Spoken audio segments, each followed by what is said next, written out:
opposite sides of the bracket, and here they are playing in the hot seat. Absolutely. Who do you like? I'm negating to call it. How's that? I'm going to stay conscientiously impartial because I really like both games from both players. Well, I think that's the best thing for an analyst to do is stay partial. Yes, Impartial. I'm sorry. I'm a big fan of both styles of play. I am ridiculously impressed with both games. These guys have so much firepower. I mean, I don't know if anybody saw Federer's, what was it, 16-minute match at the Derby, 3 racks. How nice is it, though, to be able to watch Shane and Federer and Tony and Roberto playing one pocket? Man, we are blessed, beyond blessed. Okay, we're starting. All right. Federer with the break. Little light. Little bit light here. He's going to put that 12 ball in a nice position. I think Shane can see it. I don't know if he can do anything with it. But I don't think he can quite see the 12. But the break would have been a little better if that cue ball was up another half diamond. Half diamond would have been perfect, right? Not enough to give him a bank shot on the 2 ball, right. but enough to hide him from the rest of these balls. And yes, this is the hot seat match, so we are back to racing to 4.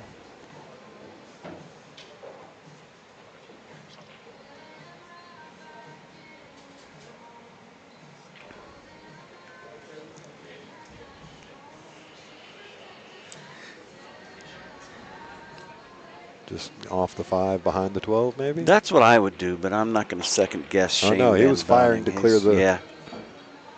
But he's going to go ahead and make a ball in Federer's pocket. And I think that was a worthwhile shot. Yeah, I mean, Federer's break got a lot of balls. Shane's in a little bit of trouble, and so he cleared the balls away from the pocket.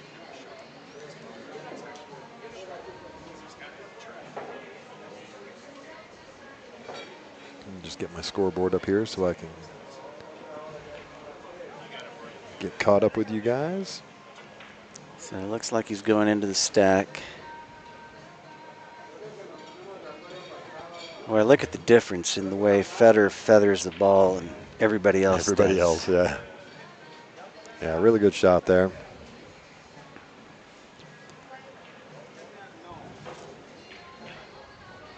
Well, good afternoon to everybody in the stream. Welcome, welcome, welcome to the match we've all been waiting for today. The South Dakota Kid and the Ghost. And Tony and Roberto are just off to the races on stream 2, so tune into them if you want to watch them, or both. Click the like and subscribe on both pages, please. Yeah, just... Oh, risky, risky business there. Yes, but awfully good execution. Yep. Yeah, if he catches that 4 ball, the 5 ball. Oh, you're right. It's not hard to hit underneath it or go past it or give up a shot. But he went directly into it. Really doesn't give Federer anything. Both of these guys are aware that if they give up a shot, they're likely not going to get back to the table this game. So they're going to play ultra conservative in terms of protecting from the run, protecting from shots. Once they get that shot, off they go. So I don't see much other than shaving off of the 10 and leaving it behind the stack and protecting the 9 ball. Leaving a bank, I don't mind. Yeah, with these two guys, can you really leave a bank like that? I am not a fan. So Federer's not going to leave a bank. No, he's going to run this up. Oh, he's probably going to try to get back into the stack. No, he's going to leave the bank. Okay, so he put the 5 ball over. Can he see it? No, he cannot. The 10 ball is covering it. Completely covering it, near as I can tell. So I think Shane's got to shave the 10 and get underneath the 5 and not leave a bank on the 5. Nope, he's going rail first. Yeah, I'm just going to run into the 5 ever so gently. Got to make sure you catch it thick. Very This well is just executed. a higher level of one pocket. Yep, doubles up the 1-5. You have to be really confident in how that ball's going to come off the rail. Yeah, Dragon in the chat there. No, you do not bring that ball back up. Shane made it in Federer's pocket. It stays down on Federer's side. He was asking about why I didn't spot that ball. Now the ball goes inadvertently in another pocket, then it comes back out. He did not foul when he went into the stack. So is he looking to kick at this stack? Dangerous. Yeah. Nope, He's he's not going to going bank to. the 9. 9 into the 10? No, surely not. No, just a straight bank. Oh, I see what you're saying. Yep. Bring the cue ball up. Of course, he made the Just bank. gins it, gets down here for the 10 ball. Can't leave a shot like that.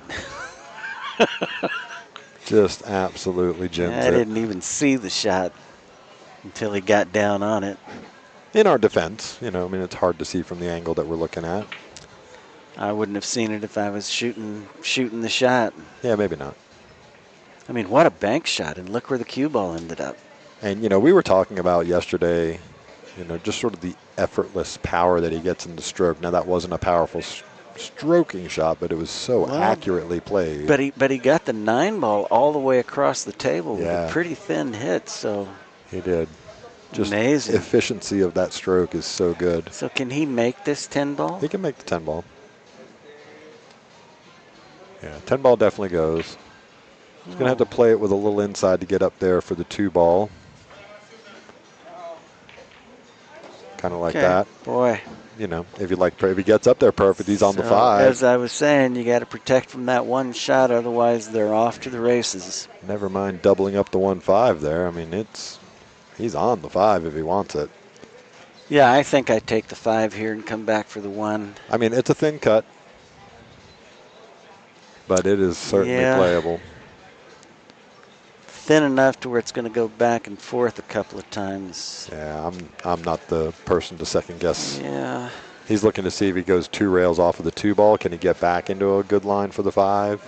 I don't like it. I think if you want to get these 3 balls, you have to start with the 5. Yeah, he sees it otherwise. And again, who am I to question?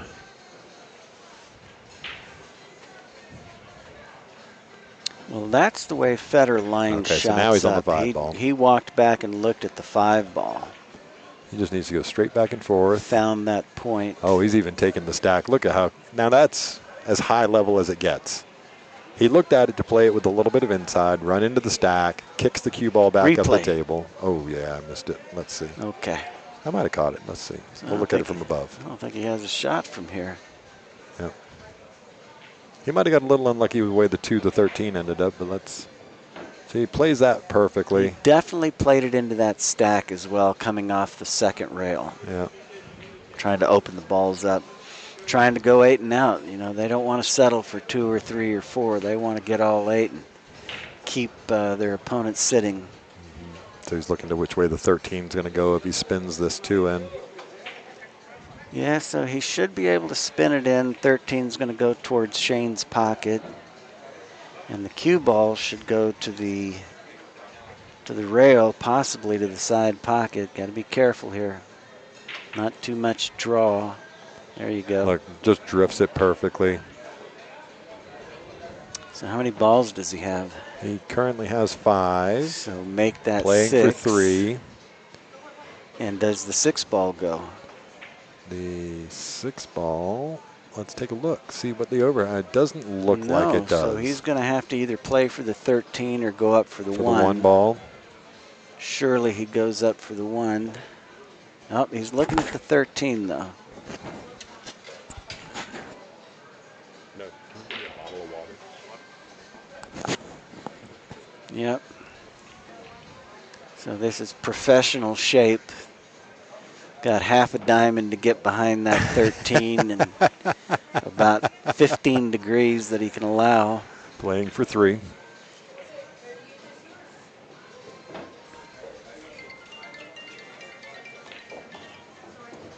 Oh, Yeah, no, it just no. He comes was up on trying the, to come behind it and bump it out and get a little higher. Yeah. That's why he was looking at that, touching that point that he wanted the cue ball to go. Sure. Get in straight behind it So and kick nice that out. commanding lead. Maybe it's time to drive balls down table now. Stick him on the 3 balls. So Shane's got nothing but a feather it and come down to the rail or come into the stack. Shane likes going into the stack. Yeah, just thins it. Does he get up there enough? A little soft. Yep. A little thick, a little soft.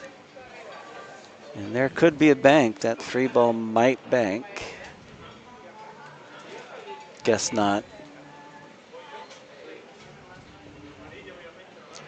Yeah, no. Yeah, it could carry him off the 11, but what are you going to do with the cue ball? Yeah, it's not super controllable, right? I'm shooting it. It goes. Can't stay out. All right, we're back to 9-7. He crossing this 1 ball, maybe?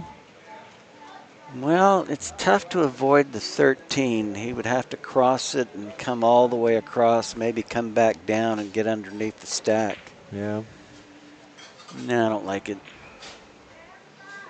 Of course, knowing Federer, he could bank the 14, go 1, 2, 3 rails and somewhere behind the stack. So I'd watch out for that 14. How does the 14 look on a bank? It's out there open enough, I think. Close. Yeah. Yeah, he was close. I like the effort. Hit it hard enough to where it doesn't stay and give up a bank. Yep. Shane's back on the rail. 2-railer. Well, not for a normal Or is he just mortal going to cross it and come player. down? Just cross to his side and come up and down the table? No, this is Shane Van Boening. He's very capable of 2-railing it. Just requires so much accuracy, and he's shooting off the rail. And tough shot. Well, Jay Bunch asking if does the 3 move?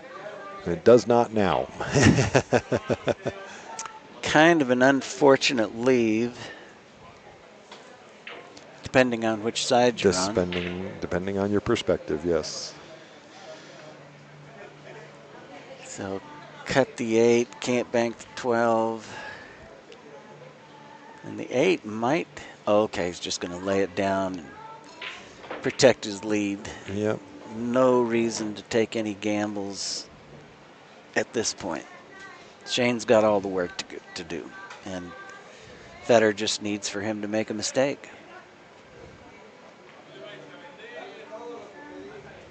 What is he looking at? Well, he could cross the 12, although it's really too close. It can't be rolling. I mean, he's got to have the kiss a involved drag in shot that is coming across that 12. It can't be a rolling ball because there's a kiss. 13, kind of close to 3-rail it. And the 8 is bankable.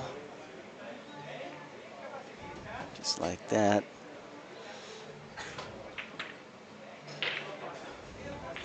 So did he leave Federer a bank on the 13 or the 12? 12 looks pretty good, but you can't leave Shane anything. So I think his best bet is to keep driving balls up table. Hard to drive balls up table when you are up table. So it's kind of a free bank shot. He needs to drive the 13 just ever so slightly below the second diamond. Looked like he looked at it.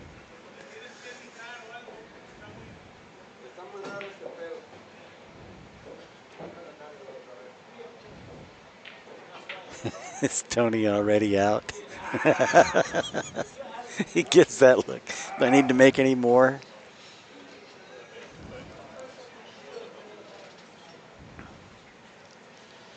Okay, so down to the foot rail and left a bank on the 6 ball. One at a time. Happy to give away one at a time. Well, this could be two if he makes it. Yeah, because he gets on to 13, right? Watch this stroke. And just hit it perfect. Oh, my. Jin. Yeah, like Wu Cha Ching. You ever watch him play? Yeah. Man, what a stroke.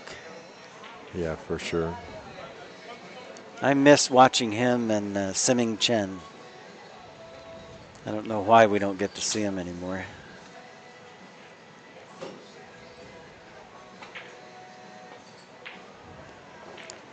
Nice stroke there. And I think the one goes. Yeah, he certainly played for it, so.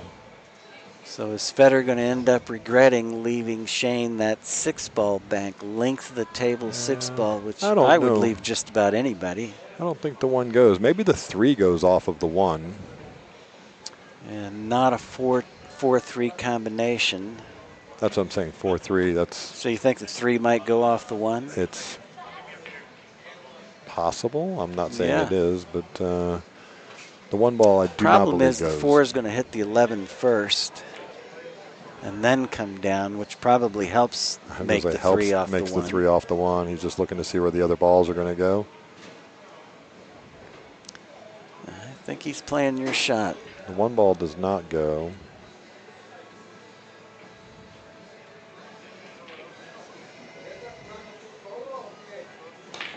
Oh, the 1 did go. Wow. Jeez. There's no point in taking a risk on the 4-3 when you got to. I apologize. And he got shaped. Who gets shaped like that? Shane Van Boening. 1, 2, 3 rails to get shape, and he might get on the 8. With the power stroke forever. I mean, who plays shape like that on an 8-ball? Okay, big sigh. He's not seeing his 8 balls. He's down to maybe getting 5. He's playing for 4. Federer's playing for 2. He never plays for 4. He's going to smash this 8 ball and go into the rail and come smash those 4 balls, and he's going to get out. So he's that's what he's looking at it. Yeah. Oh, yeah, for sure he's looking at it. I don't know about smashing into it, but he's going to run into it. Oh, yeah. Shane's a smasher. He just winds up and bang with tremendous accuracy. Yeah. But would you explode balls with Federer following? Oh my gosh. No, I would not. I don't think they think that way. No, they don't. Okay, a little baby shot, and he missed it. Oh, and he missed the stack anyway. So he's probably happy you did that. He's going to leave the so bank. How does the 3 do off the 4? Or the 4 off the 3? 3's pretty close. It's pretty close to going off the 4. If I had a way to hide after shooting it, that's what I would shoot. But you can't risk that with Shane. So he's got a pretty easy bank on the 8, no risk. Ought to be able to get it in the jaws.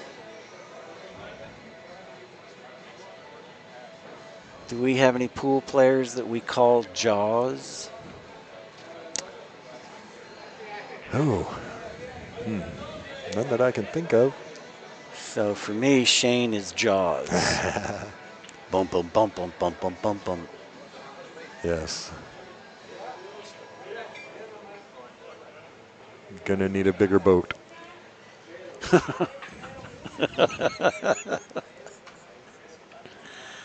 Jeez. How can you not be entertained watching that go on? That's crazy. Yeah, gladiators. Are you entertained now? Yeah. Are you not entertained? Thanks a lot there, Jay Bunch. Appreciate that really nice comment. We are having a lot of fun with this, as we hope you are too. Yeah, I paid for this seat. I get a bird's eye view of the table, and I get a couple of views from the monitor, and just doesn't get any better than this. And my one pocket coach is improving my game by the minute. Who's your one pocket coach? Mike. Oh no. Big heaps. All right.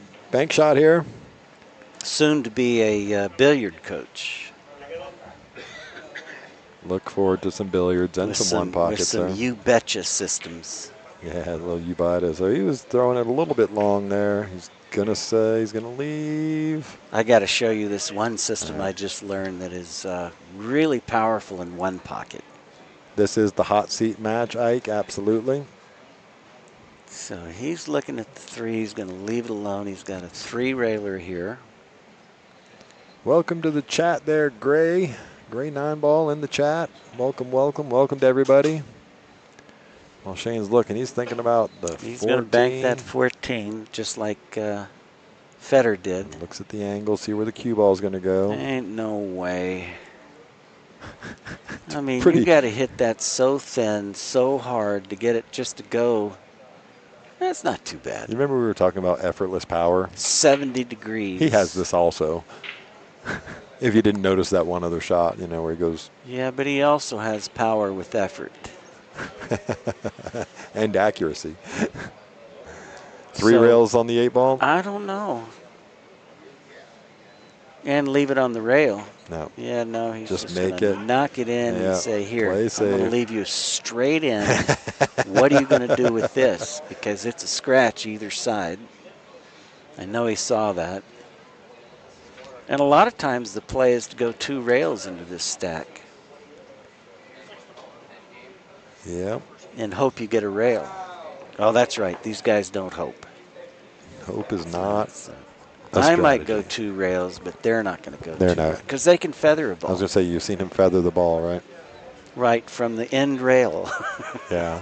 On the dead center line, yes. So easy to miscue when you're shooting off that rail, the top of the ball.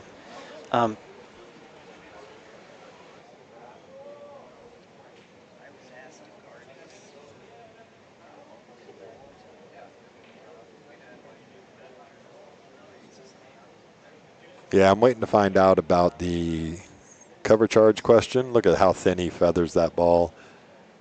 Gets a little unlucky that the cue ball catches the point of the side pocket. Gonna leave the. Don't think the 14 cuts in. Just Shane was taking a look at that. I don't believe it does. So he's gonna end up having to cross this 4-ball. Cross the 4-ball, go straight up and down the table, maybe. Or maybe just gonna draw off the cross and get to the bank on the 14. Oh, he played it for the stack. Look how good he hits this shot. Oh my gosh, how good does he hit it? You have to call that fortunate, because you know he didn't want to hit the stack like that. Yeah. If he misses, Federer's out. But now he needs all 4 balls or 3 balls? 3 balls. He does need 3. So he should be able to bank it. He should be able to get on the 3 and then get on the 11 and get out. But it all comes down to this bank shot. Can't baby it. Yeah, you can't back off of this one. Accuracy requires a medium stroke or better. He's winding up. Playing for 3. Nice little punch stroke. Sent it long. A little long. Look at that thing roll out. Oh, my goodness. And that's the problem with hitting it firm, is it comes back in front of your opponent's pocket. Right. So I'm a lagger. Anytime I'm banking, I'm just lagging my hole. Kind of like putting. Not trying to make it, just get it up there where I can make the next shot.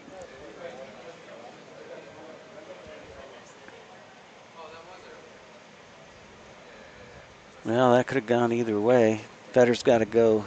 I'm wrong again. I thought up and down. Yeah, no, definitely onto the 14 ball. Do they both go in? The 14 does they all for go sure. In. Okay.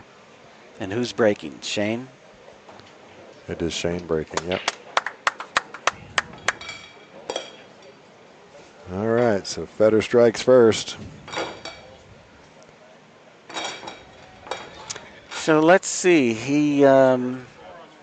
Shane had a straight-in bank shot, and he wasn't timid about it. He hit it pretty firm, and yet it opened up and went long on him. That might have been the effect of the draw. He put a little bit of draw on it.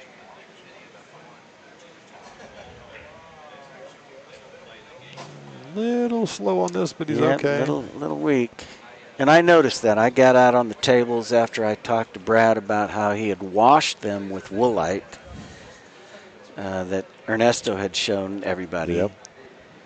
And tables are nice, they're beautiful, but they have definitely slowed down as a result of that cleaning. Just a little.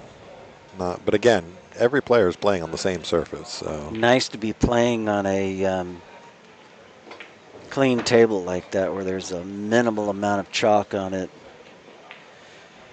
But it's not sliding either.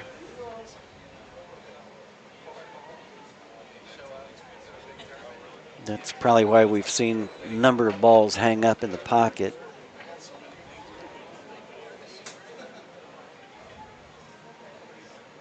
Well, is he kicking or banking? He can't be banking. He's got to be kicking. Might yeah. want to feather it and get behind the stack, but it looks like he's hitting it pretty firm. So he could play it off of the 8-ball.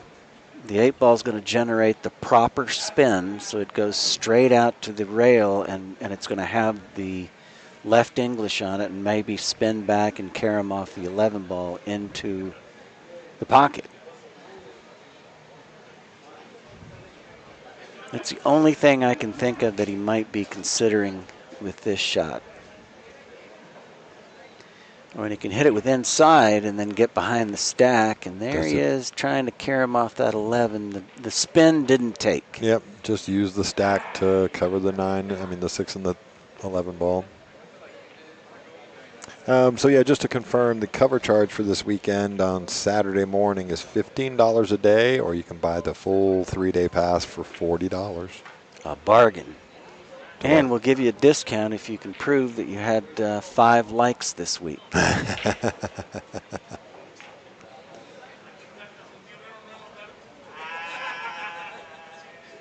right, so Fedor just kicks in behind that 11 ball, and Shane's going to inspect the stack there to see what he's got going on.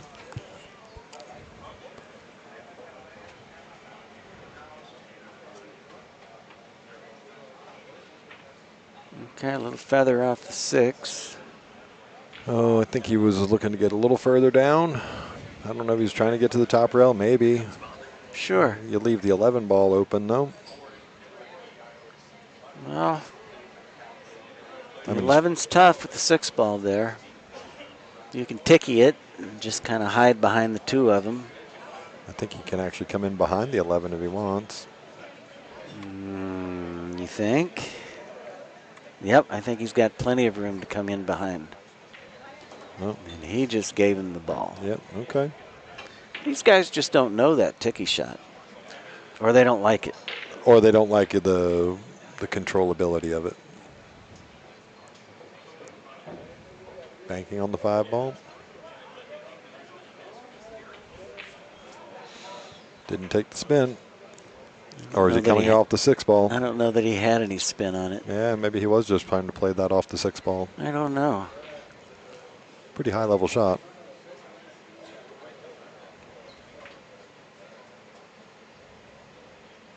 I haven't seen Shane use a lot of spin on his banks. He tends to use vertical center. Okay, so Federer got a lot of these balls out on, who was he playing? Roberto? Yep. But against Shane, he just chooses to knock the ball in. Well, that one was a little bit different. Right, and it's not a desperation mode where Roberto needs one. Yep. Yeah, Federer's okay giving up the couple of balls to Shane. Right, and Shane doesn't have a shot. He doesn't have anything to work with, really. He could feather off the 6 and get behind the stack. I think that's what I would do. He could play the 14 off the 7. Ooh, I like that. Can we get a top view of that shot? Sure. I think it might be a little steep on the 7, but... Yeah, but he could tuck in and hide behind the 8 and the 9. Yeah. Yeah, he loves that feather shot behind the stack, and he likes to get into the stack. Yep. I've watched him, just bury the ball in the stack for years and frustrate his opponents.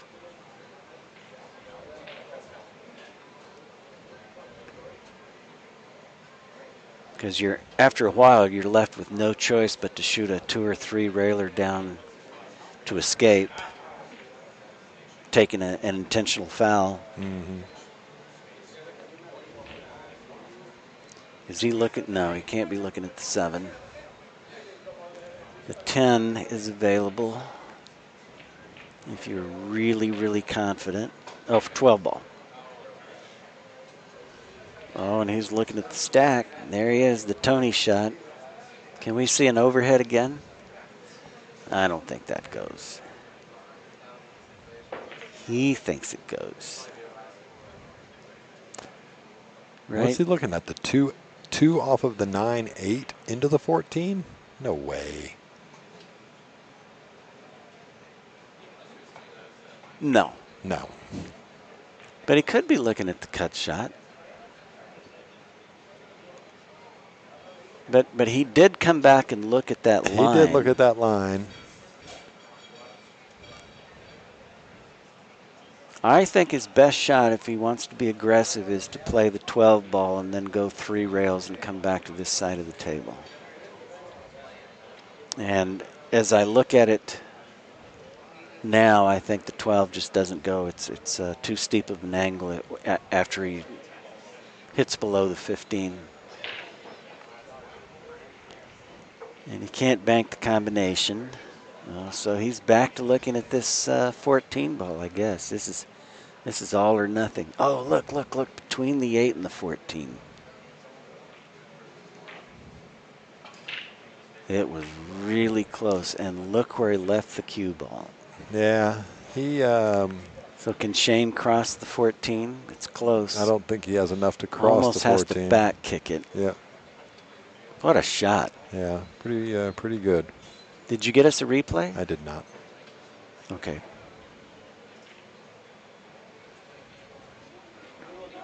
I think with these guys, you just want to assume every shot. Keep shooting every shot is a replay. Yeah.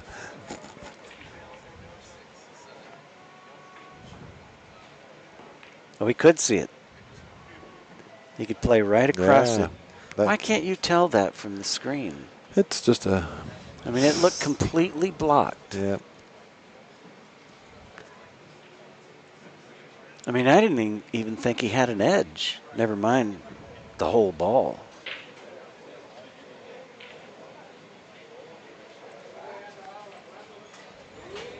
Okay, so now we have to deal with the incredible accuracy.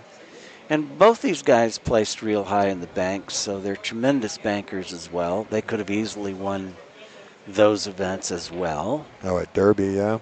And maybe Federer did win the banks, did he not? Yes, he did. I will tell you here in a second. I know I watched it. I just don't remember. Well, we know Shane won the 1 pocket, and Filler won the 9 ball. Mm-hmm. And he got a shot.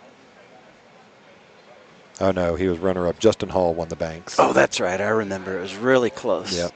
And Justin pulled it out.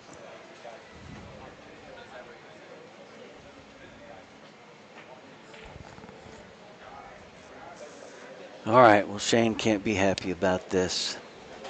He really didn't give him anything. He played a really good shot crossing the 14. And Federer has turned nothing into something. All he has to do now is figure out how to make this 6 and get shape on. I don't know why it's so difficult. Why can't you just spear it and masse it back for the 2 ball or the 14? Can we get an overhead again? Sure. All right, get that replay button ready. Yeah, so it's a little tougher than I thought. The 2 is down maybe too far for him to get in there and get that 6 ball. Oh, well, that's what I was wondering in the first place. Oh. He wanted to get the Maybe shape on he the. was thinking that he needed to get high on the 2 so he could get back on the 14. Yep. But no problem. All he has to do is follow the 2 and go up table and get on the 10.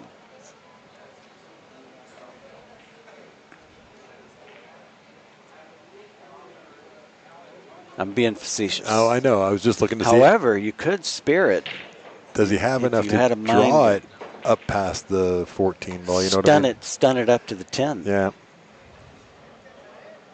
And here's where Federer really excels in not having to hit a ball very hard and yet being able to move it a mile. Kind of like that. Effortless. Okay, so he could be out. It's certainly again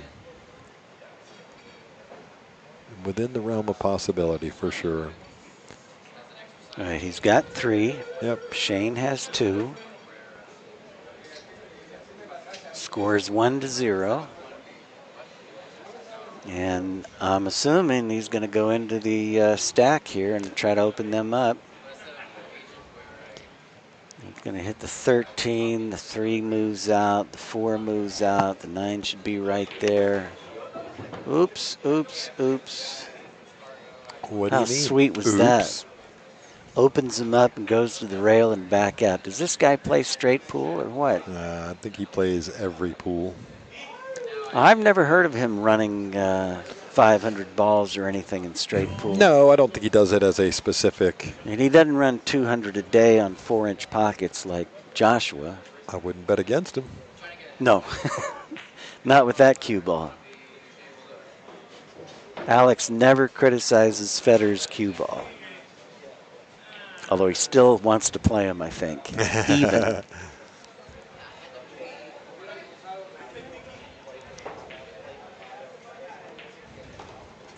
Okay, pretty nice. I didn't see that bumping into the 9. Yeah, just bump into the 9 there. What a sweet stroke. Now the angle here on the 7 so ball. He's playing for 3, and there's the 3, the 3 and the 12. Follow through and go long rail, short rail, come down below. So here's one that I'm always torn between. Do you use a center ball and go to the rail and out on the 3 ball, or do you stun it back and try to thread the needle or pull it back for the 12? Yeah, interesting question. And my tendency is to stun it to the rail to the 3rd diamond and then out, as opposed to trying to control it with draw. Ooh, maybe I learned something there. Yeah. So here he's going to shoot the 14. Got unlucky when he feathered that 9. When he just bumps took that away 9, his 13. takes away the 13. But I don't know that he wanted to shoot the 13 anyway. After the 13, there's nothing for a mortal. Now here he might be able to get up on the 12, or he could spin into the 9. I don't think you need to spin into the 9 when you've got the 12 and the 3 up there. He's playing for 3, right? So just get above the 12 and the 3. Exactly. But a straight pool player with excellent cue ball control could probably go up there and tag that 9 and then shoot the 13-9 and be done. That is true too. Yeah, it looks like he's going up for the 12.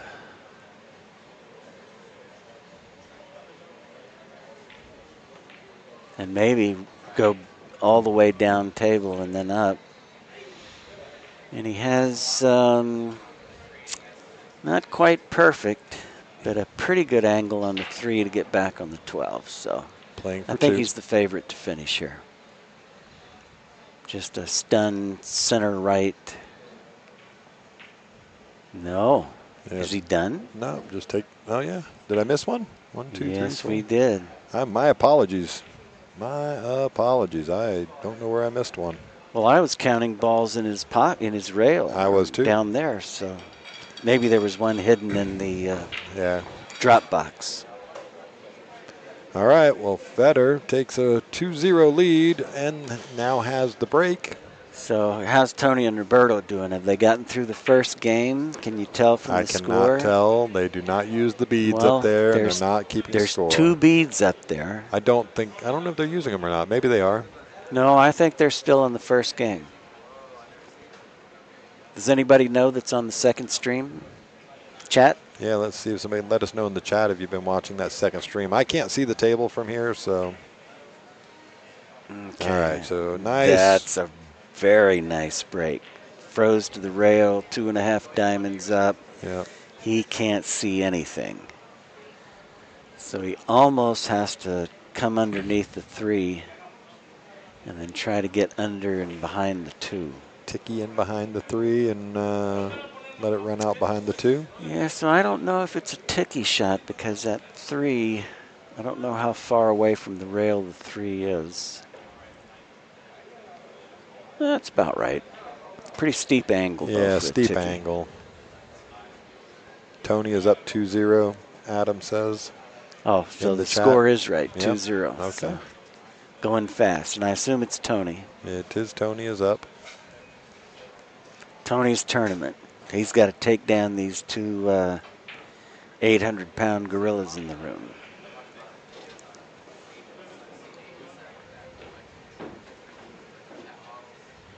Fortunately, he's a 1,600-pound gorilla, so Right. I don't think he's worried about it.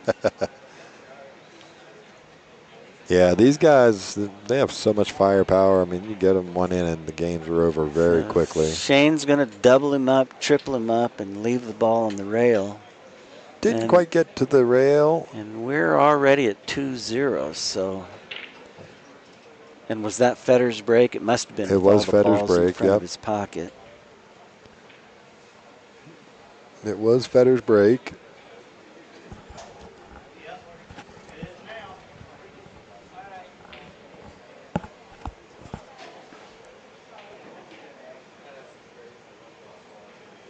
Yeah, Adam, I think Tony's actually lost a little bit of weight there with what he's been going through. So, but yes. Oh, I was making no reference to anybody's weight. No. Adam made a comment in the thing that the jersey makes Tony look thinner. He's definitely lost weight, Yeah. if we want to talk about weight. But he's been sick. Dang Dong in the chat says, fire the combo, Federer. He's not doing that, but he might have found something in the stack there. Well, or he could just move more balls over to his pocket. Yeah, so he moves the 5 ball over, comes back to the rail. Yep. And so here's my favorite ticky shot, which they don't shoot. So they're going to shoot, maybe kick the 2 out, maybe look for something in the stack. He's looking at the ticky there. I think that's the shot. The only problem in what he just looked at with the ticky is the 5 comes off of the 12 ball and might he's make going to the leave 2. the 3 ball as a break. Well, but he also might nudge the 2 towards the pocket before the cue ball gets there. I understand, but you're right. It goes right at the 12 and right at the 2. I agree. And let's say the cue ball gets there first, and then the 2 ball pushes it in. But I think if he hits it that hard, he's hit it too hard, and he did. Oh my gosh! Word. No, that's no good. No, he didn't want to do that. Where's Don Meredith when you need him? Yep, you can see it on the face and the expressions and the demeanor. Well, here's a guy that is completely capable of running 8 out from here. We're going to have to show these guys the ticky shot. That's all there is to it. No, I liked his idea because he thought he was going to be able to kick and stick and clear the 2 ball. Oh, I see. He thought the 5 was going to go into the 2. Yeah. Across the top, and the 2's not going to come back and hit his cue ball. I mean, I don't like any part of that. And I want to go back and look, in a second just to see. I did record. I want to see if the 5 goes between the 12 and the 2. You know what I mean? Okay, so he's tree-topped. Let me just take a quick look at that. I wanted to see where that. Yeah, the 5 just goes right between them. I mean. But just suppose he hits the 2 ball. What does the 2 ball do? It comes right back at the cue ball. Yeah. Or it goes straight up the table, one or the other. Maybe. But that was the risk he was taking. Yeah. I don't think he was playing to kick it right, between and the of course goalposts. the problem with the ticky is you haven't gotten out of trouble. You've just lived to shoot another shot. Right. So you shoot a ticky when you can move the ball out, escape, and do some damage. Tuck a guy underneath the ball so that he has no reply. Right.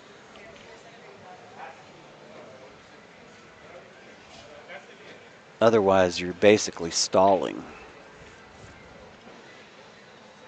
Well, I think Federer's done. What happened? He ran up into the... So he can cross the 3. Use the 4 to stop him for shape.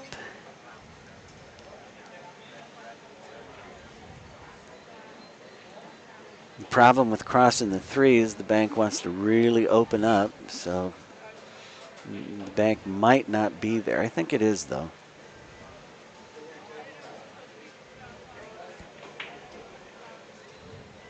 It seems like a natural to me, especially for the best banker in the world. Can we say that anymore? Or does Billy have something to say about that, or Sky? You know, on any given day. Or Justin? Yeah, he's definitely looking at it. And even if it doesn't go in, he's still, safe. He is not taking any chances whatsoever. Yep, it's a smart shot there.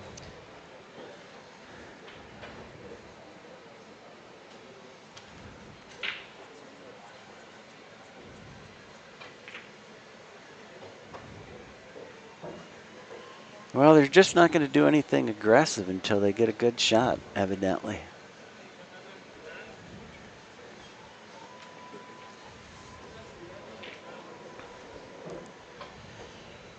Okay, Federer's got a 5 ball. Might be able to double Shane up on the 13, 14, 8, 3. Just needs to leave him between the first and second diamond. I like that. Except the angle doesn't like that. The angle to the 5. Yeah. I don't think he can get back there, get down there. Oh, yeah, no. No, if he doubles up the 3, he's opened up the 8. If he doubles up the... Yeah, it's just... The only way he can place that cue ball is down on the rail. Just feather off the 10 ball, right? Or the 7 ball, get right behind the 3 again. Yeah, so he's stalling because Shane's just going to put him right back. Maybe even put him back in the cluster. No, going to leave him on the rail and leave him down. I don't know if I like that because if he leaves Federer the 3 ball, he's not even close. The 10 ball covers that. Almost completely. I think Federer can see a thin right side of the 3 ball.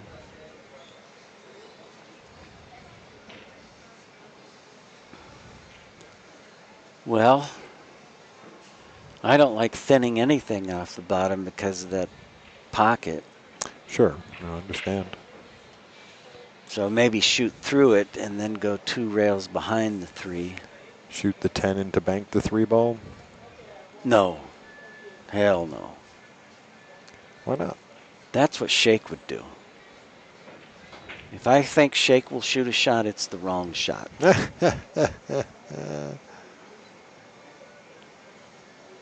But prove me wrong. It's safe. I think that's what he's doing, sir. I think you're right. But he has to hit it firm enough to get the 10 clearing up towards the top of the table, which risks the 3 coming back across. And get the cue ball up to the rail, maybe behind the 8 and certainly behind the 4. Well, I think you could leave the cue ball right there. A lot can go wrong. A lot can go right. Yeah, well, good fortune. Shake's not so crazy after all. He makes those all the time. I know he does. I've played him a few times. More yeah. bank combos than anybody I've ever seen successfully. You just wait for the one that doesn't go. Doesn't go and then pounce, right?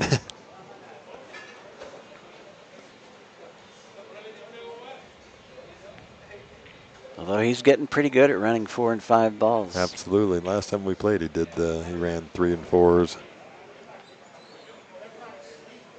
And I love the way he describes the various pool terms in terms of a snooker player. He talks about cannon shots. I thought he was saying carom shot. But there really is a term, cannon shot, in snooker. In snooker, absolutely. Gonna get there far enough? Okay. I think he had a bit of a moment there where he might have thought he underhit that.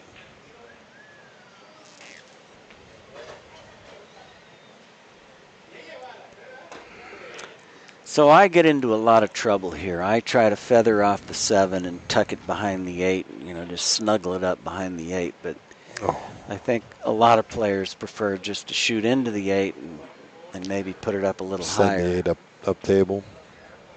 Maybe push it up by the 10. Yeah, because it looks like all the banking lanes are kind of blocked off. Yeah. All the way back.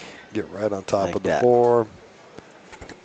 Maybe that's a lot easier than trying to feather off the 7 and then get behind the 8. Sure. Half the time I end up leaving a shot on the 8. Yeah. 8 and the 10 doubled up over there. He's still got the 14 ball out in the open, which is obviously a concern for anything up table. For Federer, thinking about Shane when he's playing that shot.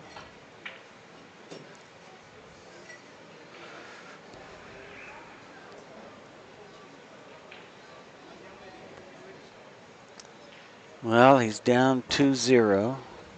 And 2 balls to 0 down as well in the third rack.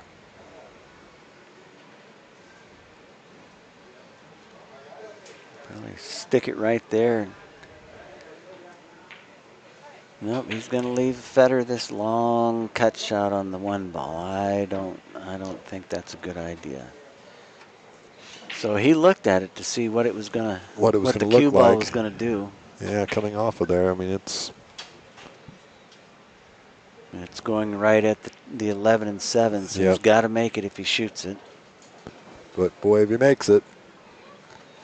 Yeah, I don't like his chances. I'll make sure I let Federer know later. And the 15, I don't like that either. I like the 6 ball better than all the other shots. Well, because we don't shoot the same level that he does. He's looking at something crossing the table. Crossing the 8? Well, he came to my conclusion. Those are too tough and too much risk. Yeah, for sure. What a shot.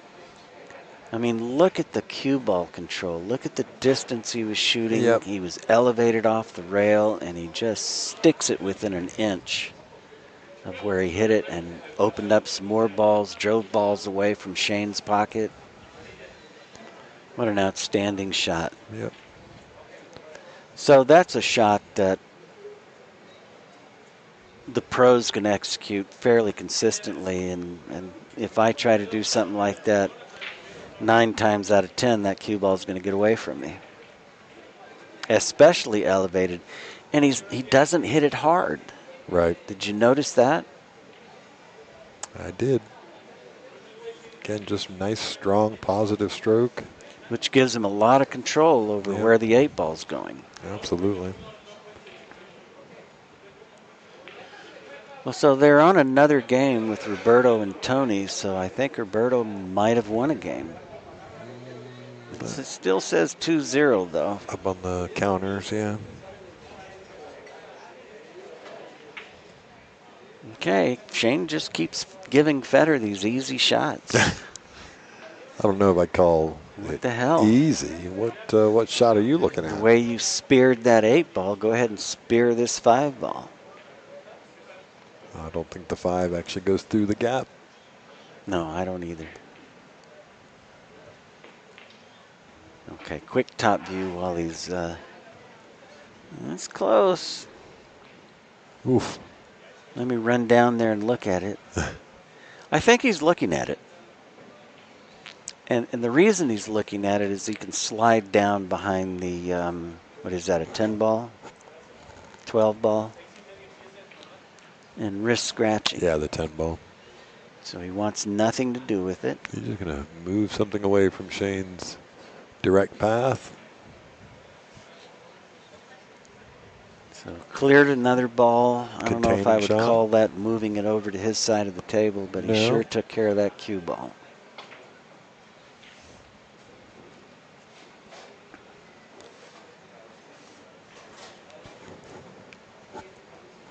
And I'm afraid I'd be panicking at this point.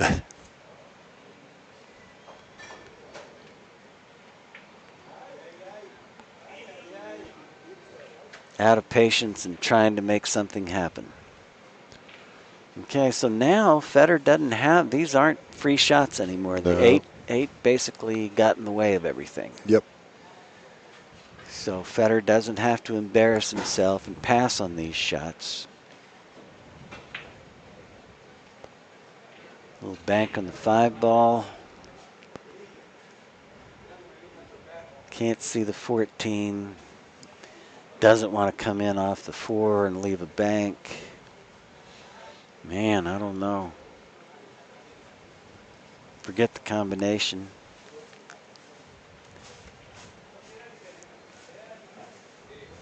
Yeah, so 5 seems to be the only option here.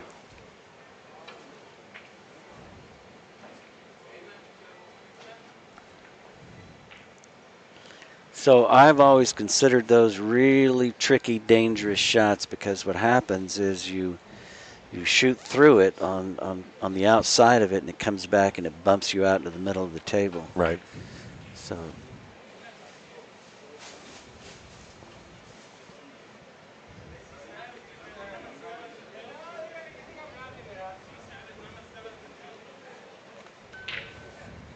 but he's found a spot that Shane is uncomfortable with. Oop, here he goes. That 2 ball close to each other carom shot. 4, 5. Uh-oh. I don't know. I think he was just trying to cut the 5 ball. Yeah, but look what he's left.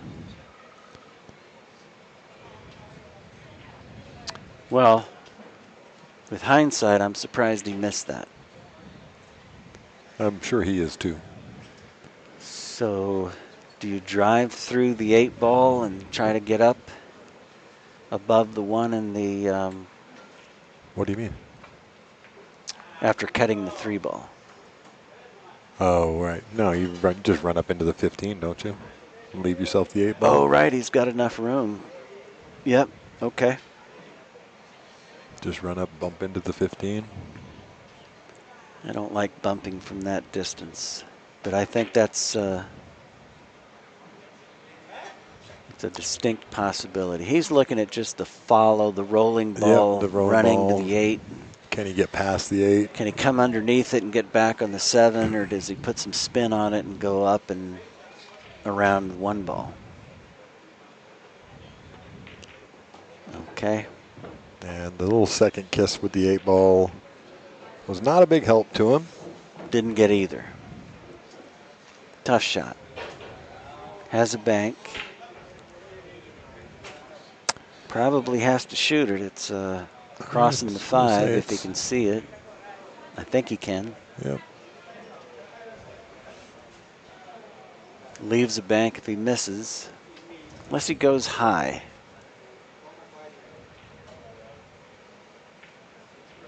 So if he goes up for the 9, I don't think he leaves a bank. If he plays for the 7, then got to make it. Yeah, I can't quite tell. It's just not quite clear it's enough. almost close enough. Oh, he could shoot the 9 straight. What's wrong with that shot? I don't think. Can we see the top view again? Yeah, I think he can shoot the 9. Oof. I think he runs into the 5 and pushes the 5 to Shane's power pocket there. Yeah, it looks like that's what he's shooting. Crossing the over 5. and getting back on the 7. Perfect. Well, it better be. And that should probably do it. They're kind of open. Playing for 4, and they're all right there. Now, 3 of them are there. Well, once you make the 6 ball, you've got the 15. So. Yep, agreed. The 1 still does not go past wrong? the 15. And he's got a funny angle on the 7. Can you draw that past the 9, or do you have to follow it? No, he can draw this right up between the 9 and the 4.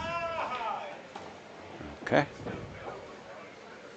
Now he might play the 6 this time actually and just roll over into the 1 ball.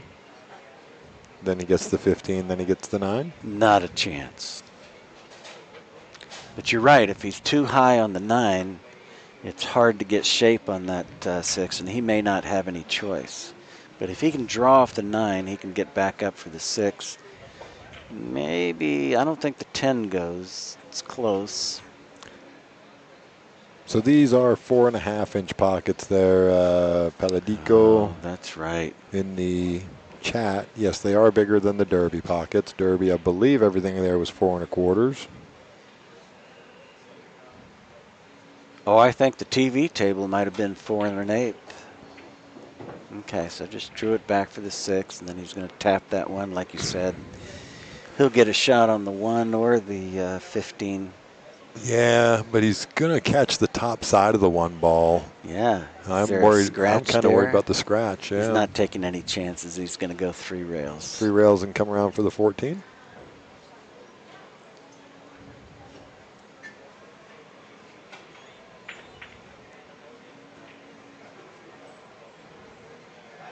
Or can he not? He's rolling, so. I hate guessing it, but Federer's very hard to predict because he will. Yeah, so he misses it. He's going to get just good on it there. He will line up a shot with center ball, and then he'll, on the last stroke, he'll drop down to the, or move up to the place he wants to hit. Yep. He doesn't cue during his warm-up strokes at the point where he's going to strike. Right. All right, 3-0 to Fedor Gorst. Yeah, we've had a lot of shutouts today. We have, yeah. I mean, well, this kind of firepower, right? It only takes that one mistake, and boom, boom, boom, boom, boom, they're done. All right, so Shane gets a little better break that time. Gets Excellent it up there. Break. 2.5, 3 diamonds. Yeah, ball on both rails in front of his pocket. One open really one. Nice. Yeah. Do you see an escape route? That ticks all of the boxes there for. How about that 4 ball? Does that go? Into the side? What are you talking about? No, can he double him up on behind the 4, or does the 4 go? Oh, right, I see what you're saying. No, the 4 goes past the 11. I'm looking right at it down the table. So.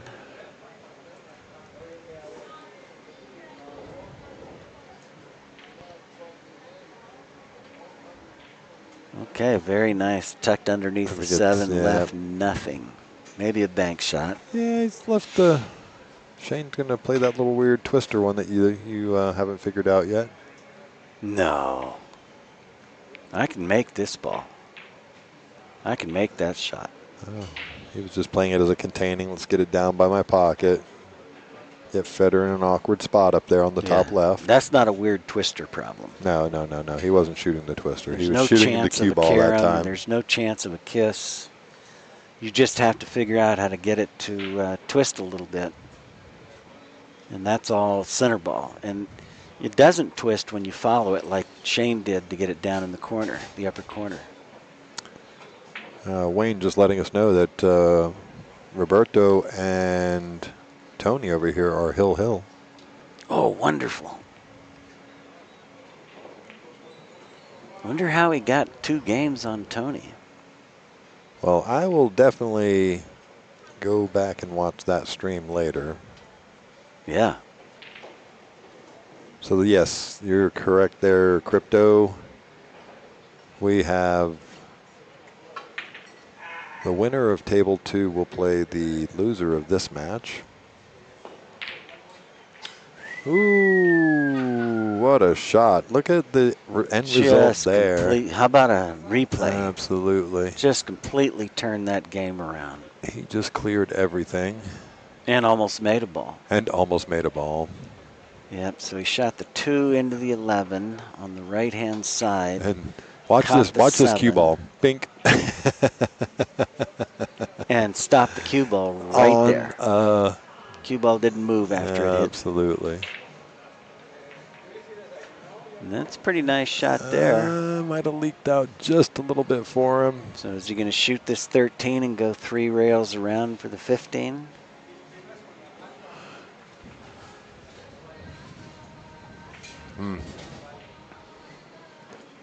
And you probably prefer to shoot this shot with outside English, not inside. Well, he's awfully steep on that, so I don't know. Way steep. And he's running. But it's off by half a diamond, so, it's cuttable. 7's in the way of the 11, I think, for a bank shot. For banks, yeah. So, all in all, he's definitely left for something to think about for sure. But you don't realize that it was Shane's break anymore. Oh yeah, no, for sure. What a great clearance shot that that Federer played there.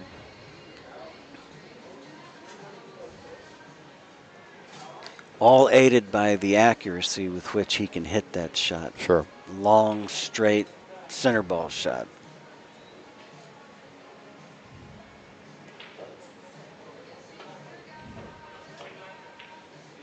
Oh, interesting. So he... oh, no. He should have listened to me. Gone 3 rails instead of putting outside English. But, that's a shot where you like to put outside English on it to make it. Yep. All right, hopefully Shane can get back in the game from here. So that one spots, and did he owes spot the ball. It? He did. Did he put a coin up? He did. Okay, we're all... It's right there. We're all square now. Absolutely. So the 11 ball. Who does this? Somebody with the stroke of SVB or Fedor Gorst or Tony Chohan. The list goes on and on. I didn't hear your name in that list. I never shoot that shot. Well, look at that. Goodness. He got a shot on the 12. Can you say he got lucky? I don't want to say lucky. Fortunate? He shot a good shot. Oof. Yeah, I think he expected to go much higher. Much higher, yeah. And he's really, in a pickle here unless he goes rail first. He's going to have a really difficult time getting out of there. So he's got to... That's what he's looking at, the rail first now. Well, but it's risky because he goes up to the 7. He's left Federer the 5 ball. That is true. I don't like it.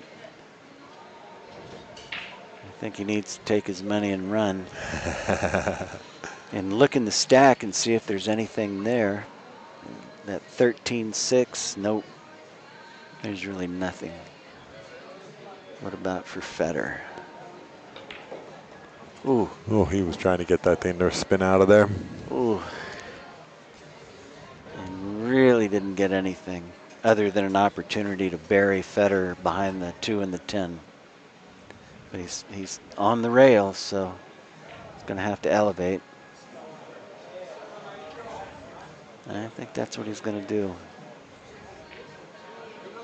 And if he's fortunate again, he'll make the 15. Okay, well, at the very minimum, he got it in front of his pocket. He got it into a good position, protected in front of his pocket. Now he has left the bank on the 4. Yeah, and this is Federer. Mr. Bank Shot. So I think you can draw it back to the rail, bank it and draw it straight back. Well, if you go forward, you're going to be leaving a shot. Yeah, he's definitely not going forward. He just, the manipulation of this, because it's almost crossing a little bit. Right. But he drew it all the way back, and what happened? Get out of the way. Get out of the way. He's left the 1 ball. He could even play the 1 off the 10. Or is that a 12? Maybe he hasn't. No, it's the 10. Maybe he hasn't left the 1 ball there, but he's... Well, it's a makeable carom shot. I mean, he might have left it. Yeah, he left it okay. I couldn't... Oh, my goodness. Oops.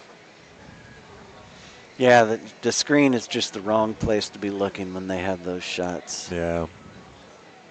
I didn't realize how difficult it was to see... to get perspective with the... looking through the cameras, yes. Yeah. Even with the overhead, I mean, it gives you a general idea, but seeing must be the angle. Well, the overhead, there's not much of, I mean, obviously slight angle from the center of the table to the back. Yeah, so you should be able to see it from the overhead.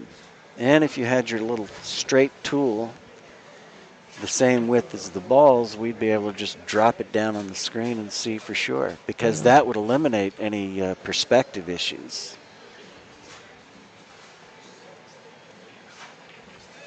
There it is. Yeah. And I assume you can tell when I'm speaking tongue-in-cheek. Yes, of course. I don't have to stick it in there to show you. I figured, yeah, please no. I have figured out over the last day and a half, 2 days now, sir. A lot of tongue-in-cheek.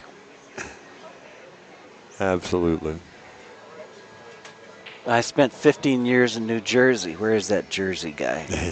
He was out there a little bit ago. In fact, a lot of people ask me if I'm from Jersey. No, I'm not. I'm born and raised in Texas. Now I'm back.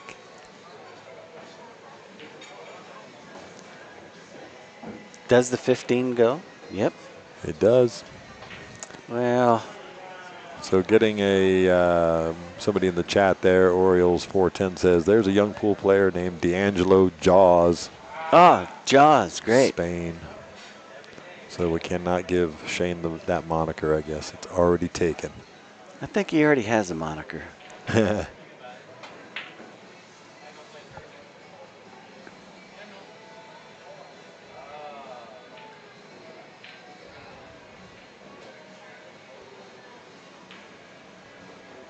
Trying to bump 5. Yeah, I definitely was trying to nudge the 5 there. Okay, so let's see if we can get the ball count right this time. There's 5 down. That means there should be 10 on the table. Is there? But Federer owes 3, 1. 6, 10. Federer's counting. Federer does owe 1. Now, see that 5-10? I think that throws. Right into the pocket. Perfect angle. Especially if it's frozen. Oh, yeah. You got to be on the other side of it, but no, he's on the right side of it. No, I think you need Just to throw straight into the 5, and the 10's going to throw down to the corner pocket. But again, I this think it's is already the camera lined up here. view. Really? How the hell do you see that? Where's your pin? I don't think so. Yeah, ask Shayla, but I don't think so. Oh. No. They're going to play one more. That's my belief. Okay. 4. So, and notice the shape he got. He didn't go to the rail. He didn't go too far. He's about 12 inches from that 13. Yeah, so you're right. If it points down to the bottom of the pocket, to the bottom rail, then he's got to get underneath it. Yeah, I believe so. He's just going to nudge it there and hope. I don't do stuff like that. I just break them up and shoot them straight in. That's what he was doing, but he didn't get fortunate on that. So, well, this could be the turnaround. So he can shoot the combination and double Shane up. That's an option. He's not even considering it. He's looking at just playing the 1 ball and putting Shane in a position where he can't cut the 10 ball. Yep. So we do have somebody else from New Jersey watching. Georgios Pavitic says New Jersey watching. All right, Jersey. Mad Props agreeing with me that combo was already pointed low, so we needed to be below it. Nice shout out there, Mad Props. Glad you agreed with me. It was definitely low. Well, I had to take a straight edge and line them up to see that. And sure enough, it does point at the bottom. You got a little unlucky roll there on that. And just feels good about giving Shane a ball. I don't know. I think Tony could cut this in. That's therefore Federer's pocket. What? The 10 ball. Oh, you're right. That's going to Federer's pocket. Got to bank it. Dave Kruger coming in from Michigan. Appreciate you hanging out with us in the chat. Let's see what Shane's going to do. He's going to fire and bank this thing? Oh. Surely not. No. He's got to just be playing it up the table, right?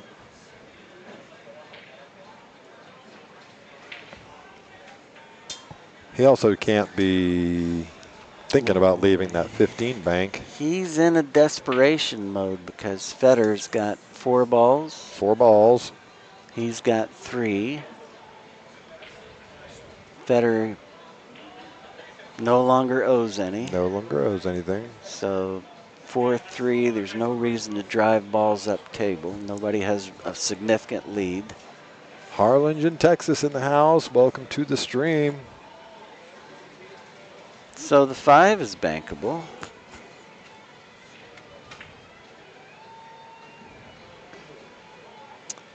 But what you really have to do is get the cue ball down there behind the 14.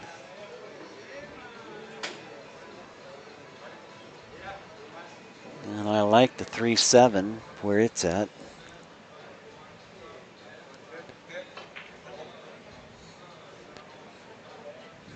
Well, he's hitting down on it. Maybe he's just going to drive. It looks like he's trying to bank it. Go into the 15 and hope he doesn't scratch. Oh my gosh, how much twist do you get on that ball? Well, that's why he won the Derby, isn't it? That's certainly a Isn't that enough to factor. make you sick when you've got a guy like that? Make the 5 ball, try and run into the 3. Nope, I'm just going to come back out for the 15. You did get a replay on the bank shot, didn't you? I did. I have to save it, though. Let's wait and see. So the 3-7 isn't as good on the table as it is on the screen. On the stream, yeah.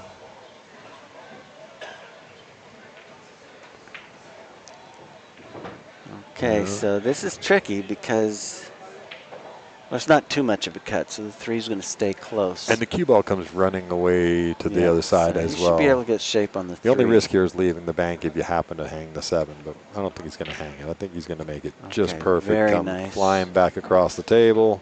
Oh, is that game? That is game. We've got a game. We've got a a match, now. ladies and gentlemen. Well done there, Shane. Okay, now let's see the replay. You want to look at the replay on that bank? You want the overhead or? Both. Both, he says. Well, let's do it. We got that. What a sensational shot. And he didn't scratch. No. There's a lot of scratch over there. The cue ball there. goes up and doubles the rail in that top corner. He didn't hit the 15 ball, and he couldn't hit the 15 ball, really. Oh, he used inside English. Did you see yes, that? Of course. That's what I said. He doubled the rail Cut on it this out. top. Pretty incredible, right? Really incredible. I mean, you have to know what that's going to do to the bank. Well, you know, he's played a bank or two in his time. 2.5, froze to the rail. I tell you, Federer's break shot is just dialed. Not bank shot. What is that? What I keep calling it? No, bank you called shots? it break shot that time. So his break shot is absolutely perfect. Look how it's frozen to the rail. 2.5 diamonds up. Ball's opened up. Looks like the 8-2 is a friendly combination. He would have liked to get one like more to out. have more balls closer and out in the open. But he's not complaining about that break. Not at all. Not in any way, shape, or form. Because when he gets through with it, it'll be a lot nicer. Yep. I mean, where's Shane going to go? He can't do anything with the 1 ball because he's frozen to the rail.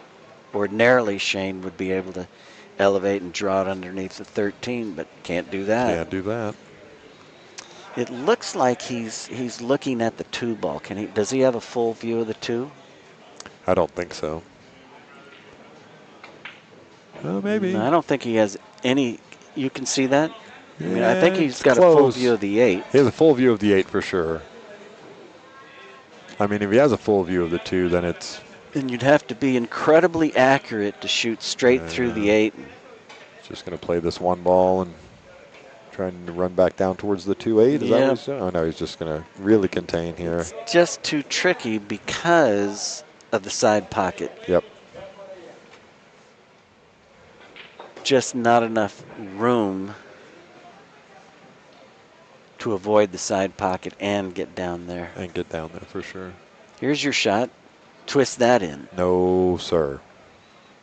Half a diamond off the Not rail. even close. Half a ball Half off a the ball rail. off the rail. So that's what all those other shots look like to me. This shot right here. It's impossible. Well, let's see. No. I'm not even going to look. Going to put it in the hole. No. Oh, he went rail first. Rail first, yep. Wonder if that was intentional. I would think so. Landed off the point. That'd be... An Efren shot. I think he was just containing where the cue ball. Cue ball, yeah. Yeah. And notice it's froze to the rail or close to the rail again. Tony wins over there. All right. So we're getting down to the big guys. Yep. But if it was 3-2, then Roberto was gave him all he could handle. Yeah, for sure. I expected nothing less. Starting to see some other faces in the house. I'm looking over, see Vitali and. So another high degree of difficulty. He had to shoot that 8-ball with extreme accuracy with a center ball, jacked, elevated, and slide that cue ball down there so as not to leave a shot. And maybe he did leave a shot on the 4-ball and the 2-ball. Yes, make sure Gray 9-ball is talking to you. Smash the like button, subscribe, but definitely. So I like banking the 9 into the stack and trying to figure out exactly where I'm going to hit the stack and leaving the cue ball right there. If you leave the cue ball right there and you don't open up the banking lane on, on the 2-ball.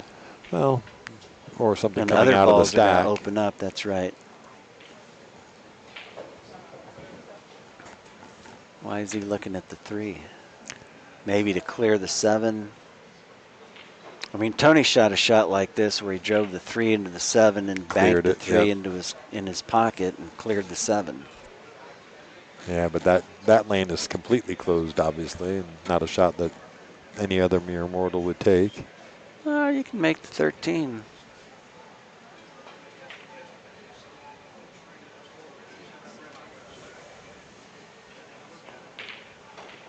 Okay, so he just shot straight into. I mean, the accuracy required to execute that shot. Are you kidding me? Yeah, it's pretty good at that pace too. I mean, he shot it 2 or 3 inches to the right of the corner pocket to go 2 rails and then drop down to tuck the cue ball neatly. I mean, that's just off the charts. What a treat to be able to watch these guys.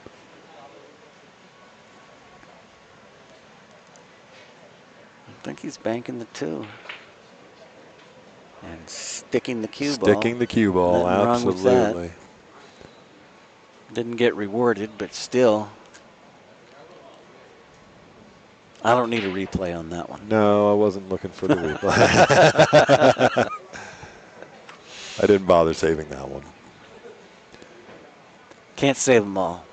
And you're saving the whole thing, so if you really want to see it, yeah, you go back on again. Go back on YouTube and watch it. I wonder if there's some tools that you can acquire that you can slow-mo streams and whatnot. You have to be able to replay them at various speeds, right? Mm-hmm. Just as is. I think YouTube allows you to do that. I don't know. I mean, I think there might be a setting that says times 1, times 2, times 4, times 0.5. Look at you getting all techie. And the resolution, that's what I want to know. What is the... You like to match resolutions. Sure. Or more importantly, you like to match bit rates. Are you with me so far? Absolutely, sir. Okay. I have about 6 terabytes of streams I've recorded. Oh, very cool. And so I determined that I don't really need to match the bit rate or any of that stuff. I pick one and use kind of an optimum amount of storage size because they can get really big. If you have a get huge. Yep. 4 8-hour match, they can get to be, I don't know, 16 gigabytes or more. Yep. So there's a suggestion for one called Wonderfilm Uniconverter. Oh, thank you. From Germany? Sayer Fun. Wonderfilm Uniconverter. Okay. Yeah, playback speed is definitely a thing. The quality is due to the upload depth. Thanks, Crypto. Just put them on YouTube. They will save it for free. Yes, indeedy. All right. Is he banking? The impossible bank shot? Where's his hole? It must be on the side that he's standing on. It most definitely is. Federer must have the other side. Most definitely.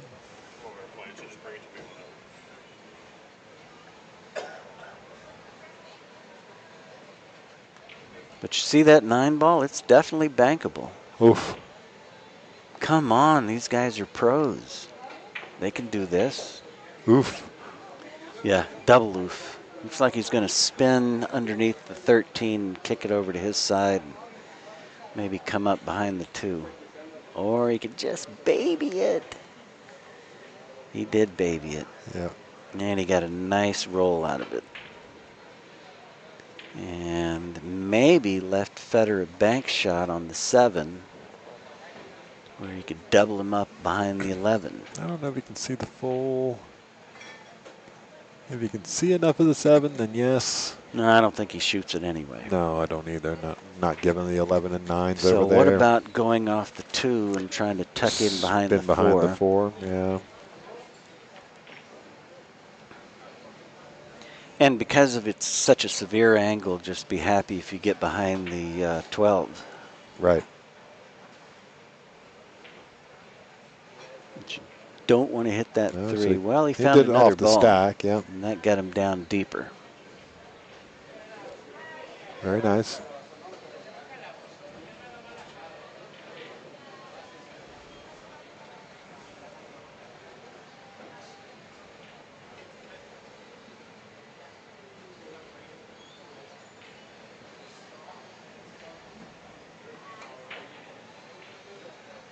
Yeah, I agree with you there. Art in the chat, battle of the best in the game.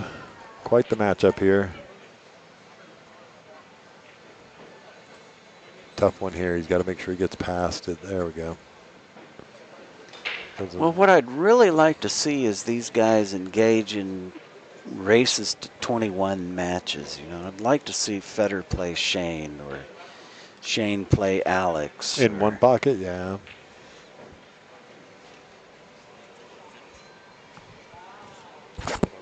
Tony.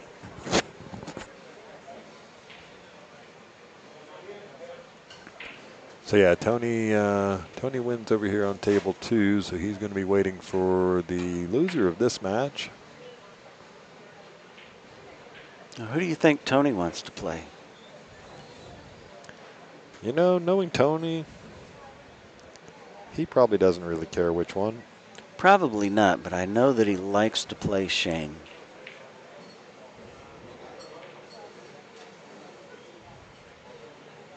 And I have a feeling he doesn't like to play Federer. I don't really know about Federer, but I know that he likes to play Shane. Always trying to call Shane out. Yeah.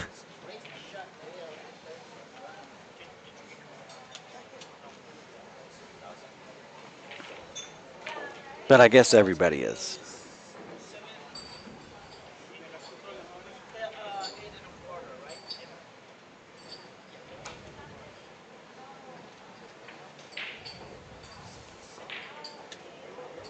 Yikes. And he got away with it. I mean, you might argue that that's exactly what he was trying for. Hitting those 3 balls and moving the cue ball slowly through there. Looks like he left the 12 ball. I don't think he wanted to do that. But I think he got away with a shot there. I think he could have easily the 12 left ball the ball. goes. Just got to manipulate it through that gap between the 8 and the 13 on the right path, but it goes. And then what? Got it. Cut the 13 or cut the 2 ball. Can he see the 2? Nope. I think he was hoping to roll through a little further to have the 13, but does not see the 2. Well, I'm just happy he's back in the match, because it was looking pretty gloomy there for a while.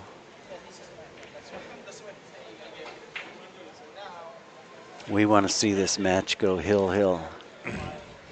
And then the following, and then the following. Yeah. So we are going to get the next match today, which will be Tony versus the loser of this match. That will be the final match of the elimination bracket, and then tomorrow we will play the finals. I believe it's going to be at noon.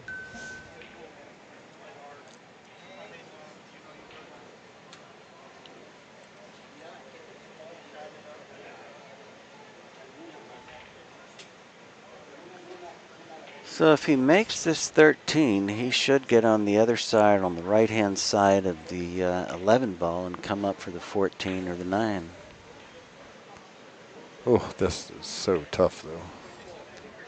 Well, again, can he cut the 2 ball? I don't think he can see enough of the 2 ball. Can he see any of it? I don't think so. Okay. I think if he could see any of the 2 ball, he'd already be on that. He's all in on the 13 anyway. Tough shot, could really drift. But he likes, don't do it. Don't do it. Okay, well I forgot that he had to hit that really hard. Now Federer would have been able to stop it halfway up the table.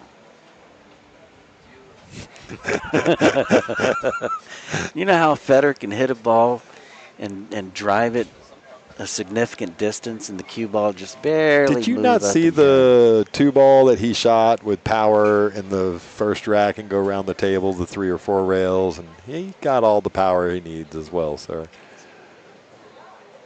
I agree with you, though. Both these guys just have otherworldly. No. Okay, I just don't want to see it. How many times has he gotten fortunate this game? Well. Oh, but Federer did too, so it all works out. It all balances out. Sorry, my scoreboard. And again, tongue-in-cheek with Federer being able to move the ball half the distance and still make it. Although with greater accuracy, if you don't hit that cushion, you don't have to hit it that hard. That's very true. What is he doing? Okay, up behind the 2 ball. Yeah. See, that's a 1 pocket shot. That is a 1 pocket shot. Except he didn't really get behind it. Right. He intended to. Here's another Federer trying not to leave a bank shot. Just easy to the rail. Yeah, just kind of like that. Can't see the 2. Can't bank the 7. They might go back and forth like this for a few minutes. Well, not too long, because at this point he's leaving bank shots. Oh, he's looking at the combo bank? Yep, must be.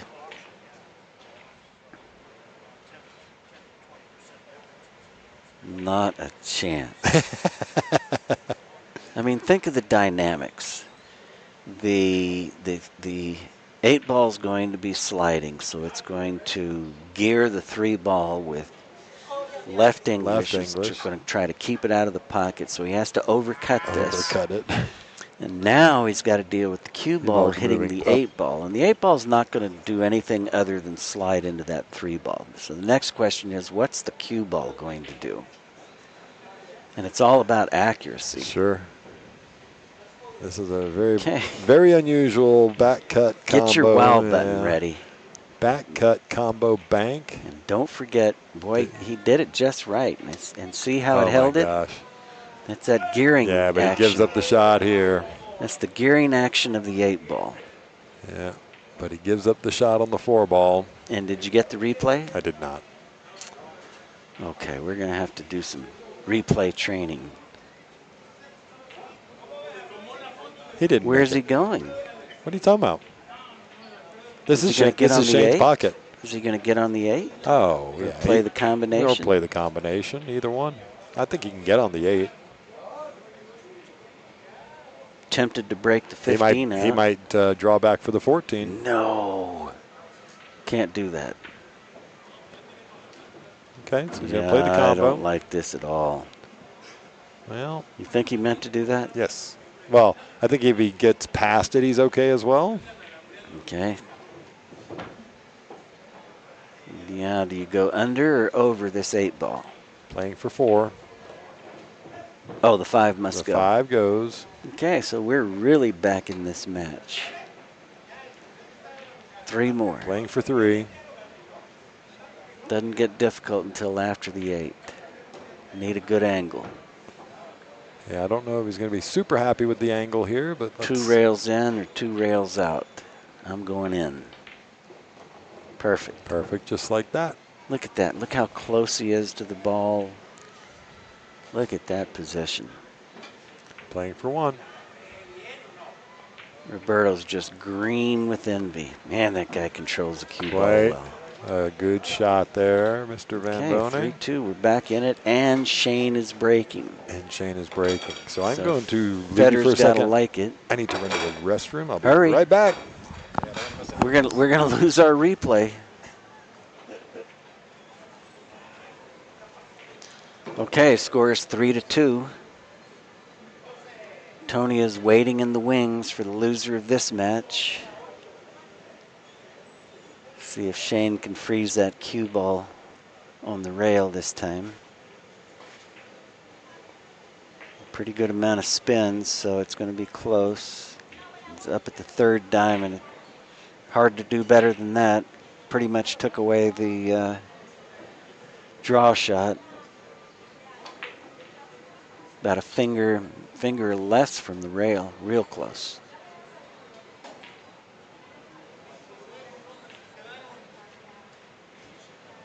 Man, I don't see the escape. I mean, he's going to look for a bank where he can double him up behind the 12. That's not there.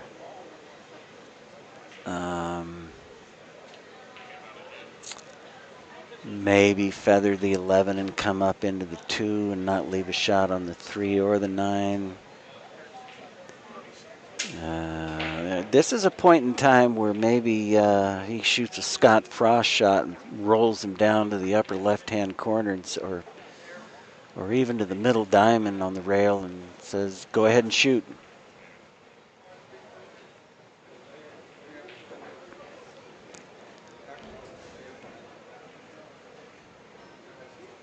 You could always try to kick between the 9 and the rail.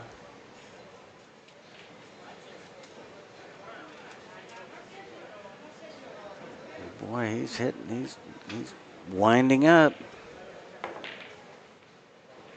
Wow, so the play is to just stick the ball behind the 1. And the bonus was to be able to knock some balls out of there and put a ball on his side of the table. So all in all, an excellent shot. I mean, considering where he was at, that's unbelievable. Just a little stick shot behind the 1, and he's safe, you know. Now Shane can push balls to his side of the table. Not sure what he's looking at. I guess he could bank the 11 into the stack and go 3 rails. I don't like that. Maybe just bank the 11 to his side and come back into the stack. Or leave it right there. I don't think he wanted to make that. No. Let me get caught up here. Okay, so Shane executed a really good break, and then Federer followed with a stick shot behind that 1 ball and moved all the balls out. So it was just a tremendous answer. I didn't see anything. I was ready for him to take a foul. So beautiful, beautiful shot on Federer's part. So Federer shooting into the bottom left, I'm assuming. And nobody has any balls yet. Nope. Yeah, Federer's shooting on the same side that he's standing. Okay. Shane broke, and he broke to that right-hand side as we're looking at the table now. And here he goes again, shooting. I hate shooting and leaving the ball on this side on the same side of the stack as your hole. Maybe he sees something that's going to bank. Okay, so he cleared the 7 out and stuck him behind the 4 ball. So he's done that twice in a row and to great effect. Yep. However, Shane has a carom off the 15 with the 13. Kind of a free shot because Federer doesn't have anything at his hole. A really difficult three-railer because he's elevated at the 3-ball. You're looking at banking into the stack? I think he's just coming back into the stack. He keeps fooling me. He keeps just rolling to the rail and leaving it on the rail. Federer keeps answering.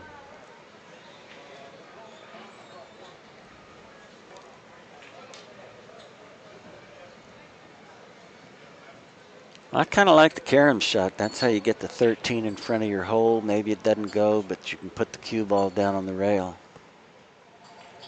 While he's looking it over, just a quick reminder, make sure you click that like button, subscribe, and share. It makes all of these streams happen. Makes it easier for us to keep it as a free stream for you, get more equipment, get better stream going in the future. We really appreciate all of the support from everybody out there in the chat land with the amazing super chat donations. How many viewers do you have? Let me click. I can click over there and look real quick while. Versus likes. So right now we are currently with about 1,900 viewers. It's twice as many as yesterday. That's we don't have that many likes. We've only got 399 likes. What? Well, that's better than it was. So we're at least we're into the triple digits. We'd like to get into the quadruple digits. Yeah, you guys make sure you're clicking that like button for us.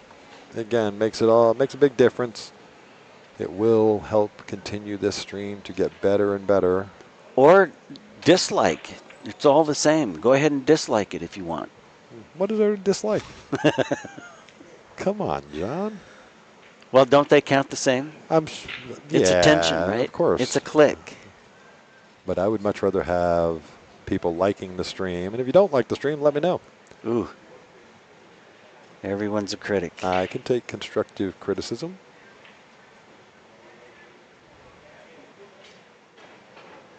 As long as it's constructive and not mean-natured. All right, coming back into the stack. Ooh. It wasn't just back into the stack. He was trying to kick balls. Yeah. He must have seen a shot somewhere and just didn't hit the proper ball in the proper place.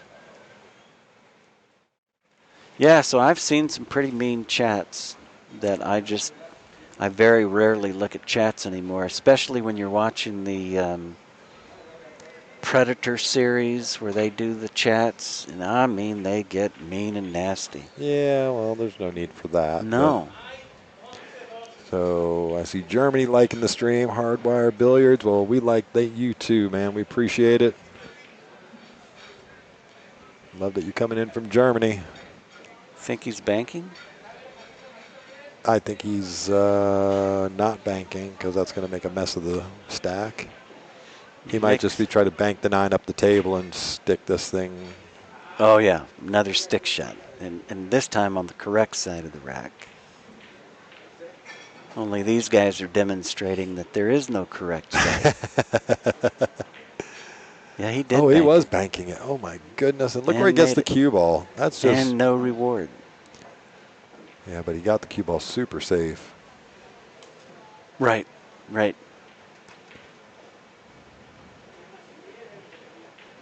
And could have just as easily ended up a fraction to the right. And had a shot on the 11. Yep. And I think the 5-7 might bank. Well, I don't think. Tony swings at those shots. And this is where it's really important to look at the gearing and the throw effect and whatnot when you're looking at balls in the stack. See, that looks like it's going too low. Too low, right? But if you gear it with the 5-ball coming from the direction the cue ball is at, it'll hold it up and it'll spin it the right direction to hold the angle. Yeah, but boy, you're scattering a lot of balls doing that. Well, no, I'm not thinking about shooting from that particular angle, but maybe up there by the 12-ball or just below. Oh, right. Yeah, no, he's going to. No, not moving a lot. Oh, he's might be banking off the 2 onto his. Look at that. Okay, so look what he just did. We need a replay. Give you the overhead replay. So he knows that he's going to bank this straight through that. He's going to thread that needle, and he's going to lock Shane out by dropping it down below that 11 Sorry, I just ball. missed the shot, but Shane just played it. He Nudged it off the 11. just rolled it down to the rail. Feather it down to the rail. There's no wow effect on that shot. Boring. Very cautious, very conservative, very effective. Hey, at Down One Pocket, thank you so much for that Super Chat donation. Man, that will get used to help keep this stream going, get us more events. Super, super thank you for your generosity.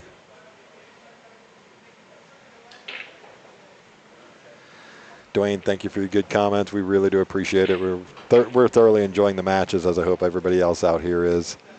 I mean, how can you not? But great matches. Great company, John. Appreciate you, man. You talking to me? I was talking to you. Oh, thank you, Mike. I'm having a ball. Good, man. I appreciate it.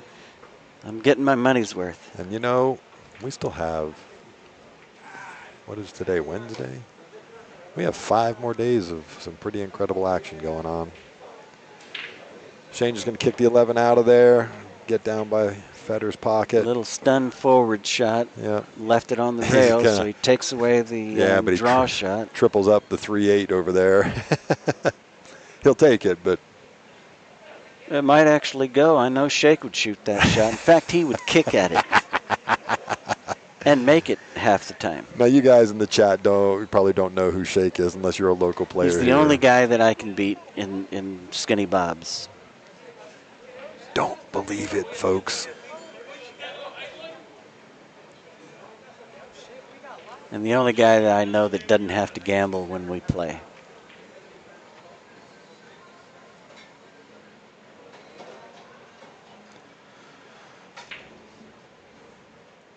Yeah, that's unfortunate because those balls are going to stay there for a long time. For a long time. But they're nice balls to hide behind when you 2-rail, 3-rail a ball to your pocket, even when you bank, when you cross over. So they can be used to your advantage.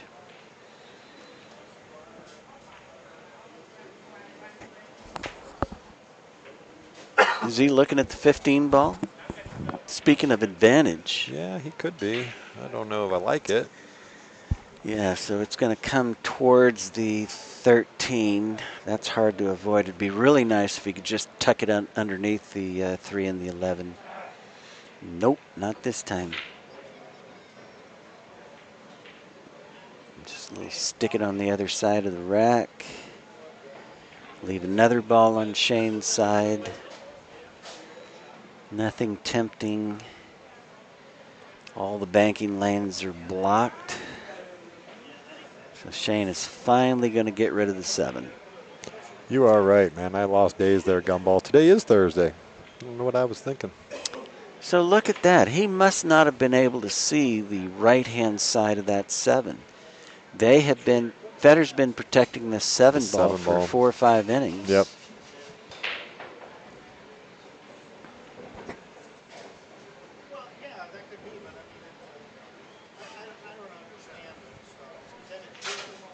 I know everybody from New Jersey's hitting that like button. Dollars and cents. For sure. Has a lot of meaning. What, are you kidding me? All right, what are we doing here, Feder? You may be trying to bank it.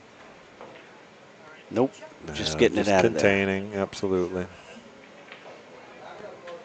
Oh, who's got the ball? 1, 2, 3, 4, 5, 6, 7. Federer has a ball.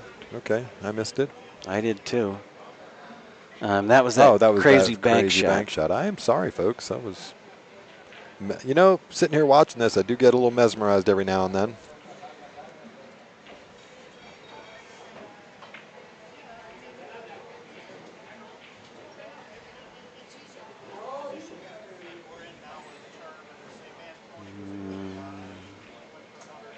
He might try to 2-rail it. His main intent is to get the cue ball back to this rail. Ooh, got fortunate again. Hit that point.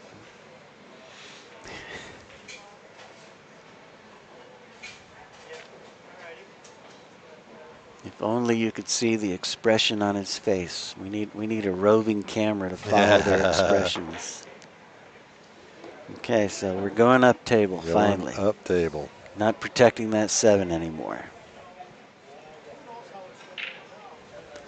And that's as it should be. I mean, we're getting down to crunch time. Shane did this once before. Nice draw.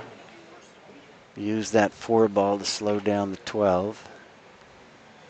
Probably drew it a little too hard. Hard to judge with a elevated cue. Yep. Well, hey there in the chat, Beth. Love seeing you in the chat there. Hope you're enjoying the stream too. So look at that skill level. Look forward Dropped to seeing it you down. soon at League Night.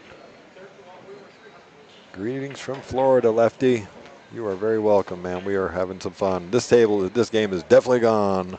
What do you think? Are we going to get a wedge? All the way north. I don't know. I don't know if these guys. I don't There's think so these much guys play firepower. the wedge. They don't play the wedge. Well, listen, Nick Varner has firepower. Oh, no doubt. No doubt about that. Guy is a shot maker and a half.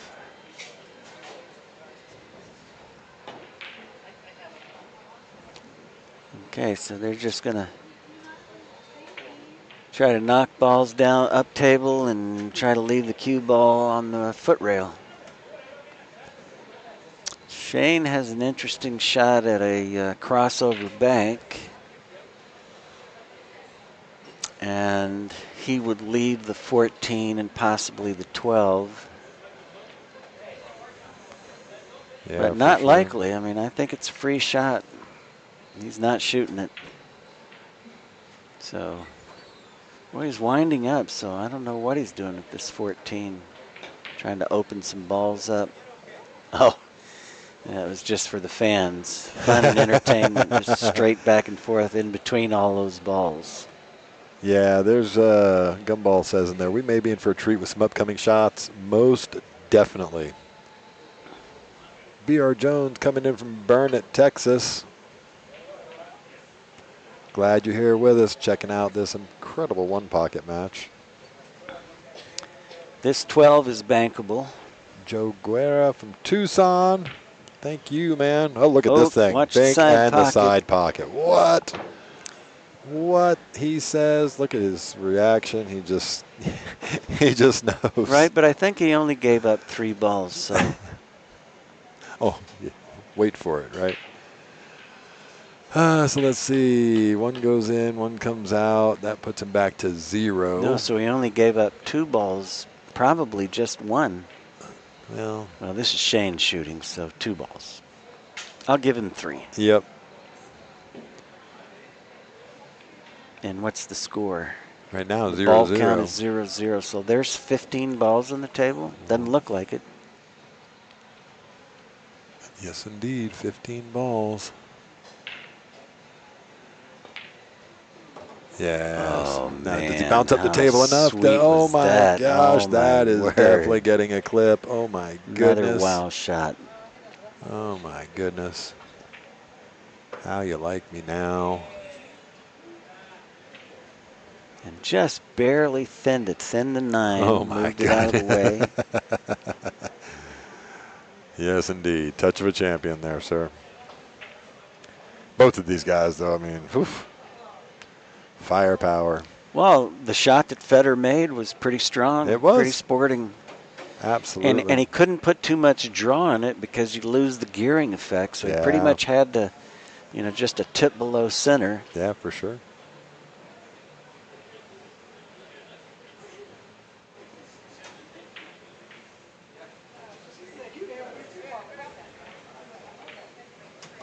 And it was a good demonstration of how you use center ball, a sliding ball, to put a gearing effect on the object ball rather than using inside English. Yep. Yeah, Jay Bunch. Tony Chohan is waiting for the loser of this match. We will play that match this evening. I think when this match does finally end, we might get about a 30-minute break. We'll see. It'll be up to the players, of course. Firepower right there, folks. Firepower. Look at this. So good. Oh, my God. Just keep clipping, he says. Keep clipping.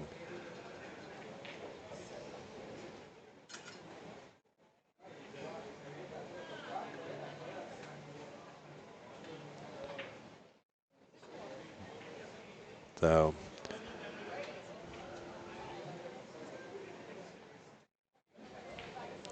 5-ball goes for sure. Just how does he get on to the next ball?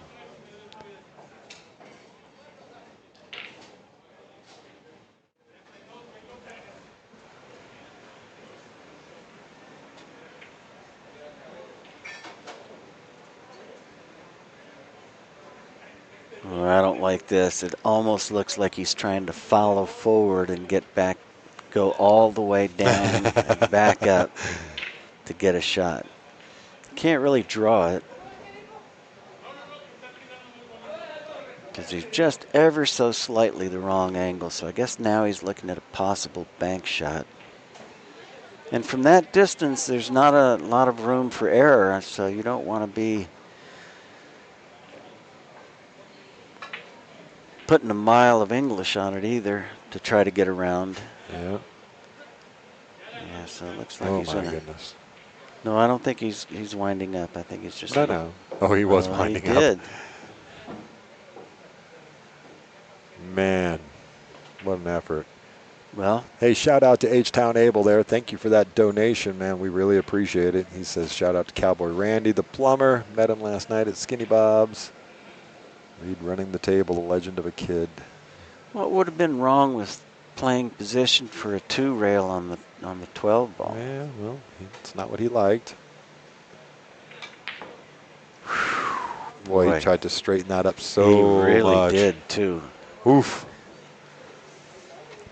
Power stroke 101.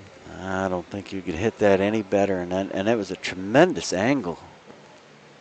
I mean, it was almost out of the corner pocket into the first diamond. Yep. Which, if you compress that cushion enough, that's about where to hit it. Yep.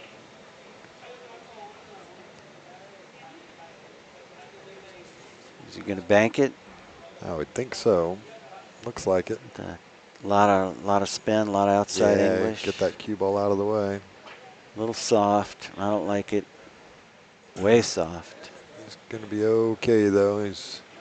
Did he leave the bank on the 13, or is it too much for Shane? We'll see. I think it's very bankable, but I'd be looking for a 2-railer so I can leave the cue ball there. 2-railer on the 6-ball? It's not there. Maybe the 14. Then you leave a shot. I think he's shooting the 13. Yeah.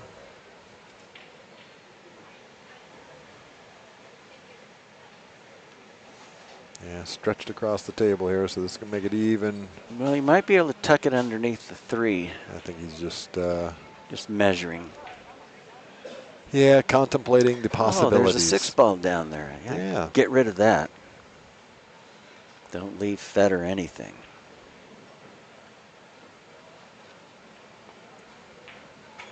And put it on your side. On your side, like it. in a banking lane. Man, not anymore. Oh, it's in that impossible bank position.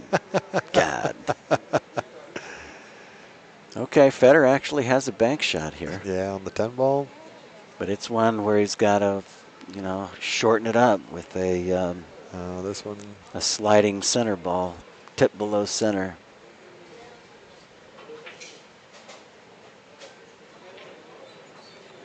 Yeah. You can accomplish the same thing with inside English, but from 6 diamonds away, where do you think that cue ball is going to hit? Right. A lot of people make that mistake. I think they can do that with just inside English, and looking at kicking in behind the 6-ball, or is he just looking at crossing the 6 over to his side of the table? I would think he's just crossing the 6. Well, it's easy to cross. Yeah, I think that. It's hard to bank 1 rail. How aggressive do you want to be is the question. Well, Tony might 2-rail it and kick it into his pocket. think it's too far. I don't know. Way too I'm not going far to out. guess. Way too far out. We'll find out. Oh, he's going to two-rail the 8. It does go. Oh, yeah, around the back of the 6. Oops. So he cut it a little too much, but he didn't leave Shane anything. Can he make that 4-ball? The 4-ball looks like it goes. I think the 4-ball goes all day long. Okay, and then he gets shape on the 8, maybe. Or he runs into the 4, 2, 15. And he's definitely running into those. Oh, I'm just looking physically at the table, not looking at the monitors. And the 4-ball most definitely goes. Belfast, Northern Ireland, beautiful part of the world. Cully number 1. County Cork. Cork. That's Cork. Cork. In American. I know. How'd you hit it, sir? How'd you hit it, sir? Right down the pipe, he says. Like a champion, like somebody that's going to pull up to a hill. Match. Now he's on the 13.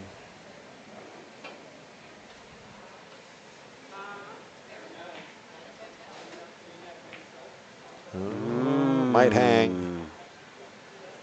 Federer might cut this in and spin around and break out that cluster and run out. So 5-0 right now. 5-0.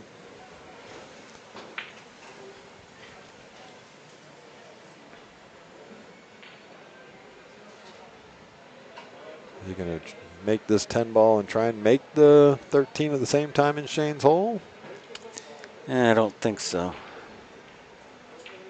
Or you make the 10-ball with a lot of top and get back up behind the 317? So this naturally goes at the corner pocket. Yep. With no English. With no English, right. And you can't tell what English Federer's putting on a ball until after you see the ball leave his cue. So a little outside. Oh, he's got bumped that. Oh, look at this. And he's got a shot on the 6 and a real nice bump. Question is, can he go to the rail and back behind the 7? I say no. The shot's there. Oof. Yeah, exactly. And he's got just the stroke to do this, just a kind of a medium stroke, and he gets so much out of that cue ball. And I think you can get that 13 out of there pretty easily, even though it's inside the point, don't you think? Yep. So we're getting up there in the likes. I appreciate that. Everybody make sure you keep smashing that like button if you haven't already done it. All right, yep. He's going to try and get across and come up behind the 7-ball. No? Yeah, so might I hang think the 6. Okay. I think you might be able to make the 13 in your pocket. Huh? Oh, yeah. Inside. Point to point. Across the table. That's almost perfect.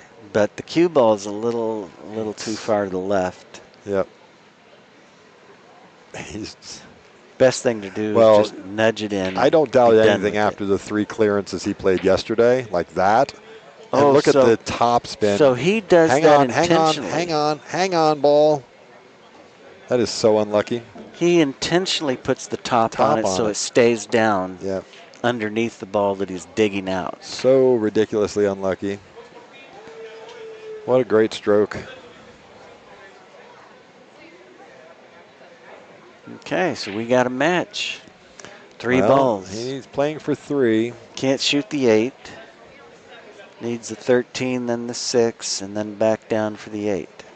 That's probably the right plan there. This is just control straight across the table. Just a little draw stroke. No English. However, he's going to have to put some pretty good draw on this to get underneath the 8. Too much. So maybe go for the 7. Or you could follow through the 6 with a lot of top like he's looking now. He's get up behind the 7-ball. He doesn't have enough angle to get below the 8. 2 rails. Yeah, he could do it 2 rails. I think he can get up behind the 7 as well if he wanted to, but No, the 8's the smart I one. think that's the shot, is get behind the 8. No, he was trying to spin up behind Oh, the. he's behind the 1.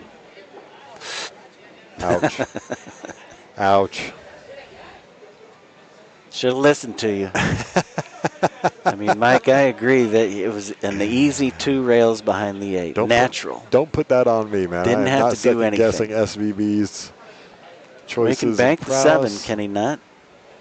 Can he see the 7? He can see the 7. I am pretty certain he can see. Can we get a Oh, top maybe view not. here? Maybe not. Maybe you're No, right there. he I can't. apologize. He cannot. He could cut the 1. He could cut the 1, or he could 2-rail the 8 ball. Oh yeah, I like that. Or maybe he can see enough to cross the 7. I'm not sure. Yeah, it's too much of too thin of a cut though. Yeah. You've got to really turn the cue ball loose. And have to nuke it. I don't mind nuking the 1, but he really can't get right English on it, so I think he's going to duck. Yep. Yeah, more of a doink.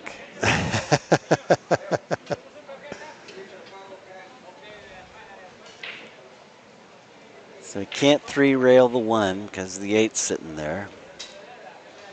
Can't bank the 15 because you leave the world. Frozen.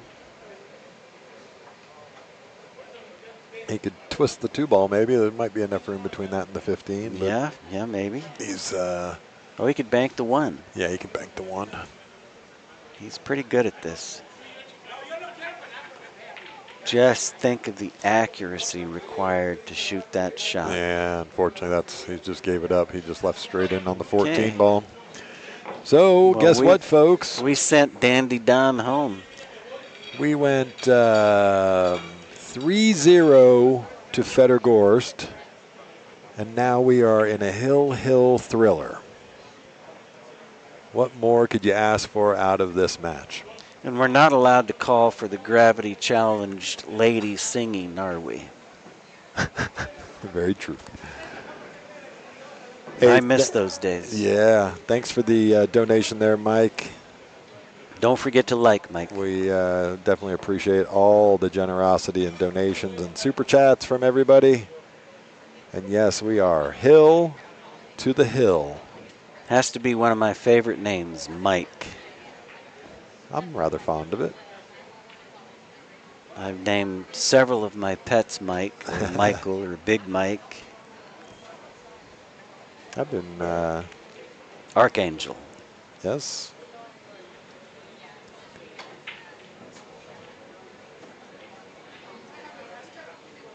I think well, that was a really good break. Again, and now this time he's not frozen to the rail, so Shane's got a little bit of cue ball that he can operate with. Yep. He doesn't have to. So I wonder if he can do one of those Federer 9-ball, all the other ball clearing shots and then stick it behind the 13. I really like that shot. Man, that was something. So it's funny you talking about the Big Mike name, and BR Jones in the chats, Big Mike LOL. So everybody at the golf course used to call me Big Mike. And well, at 6'4", I think so. And after I lost 85 pounds over the last 12 months. Oh, my word. I now get called Medium Mike. After? Yes.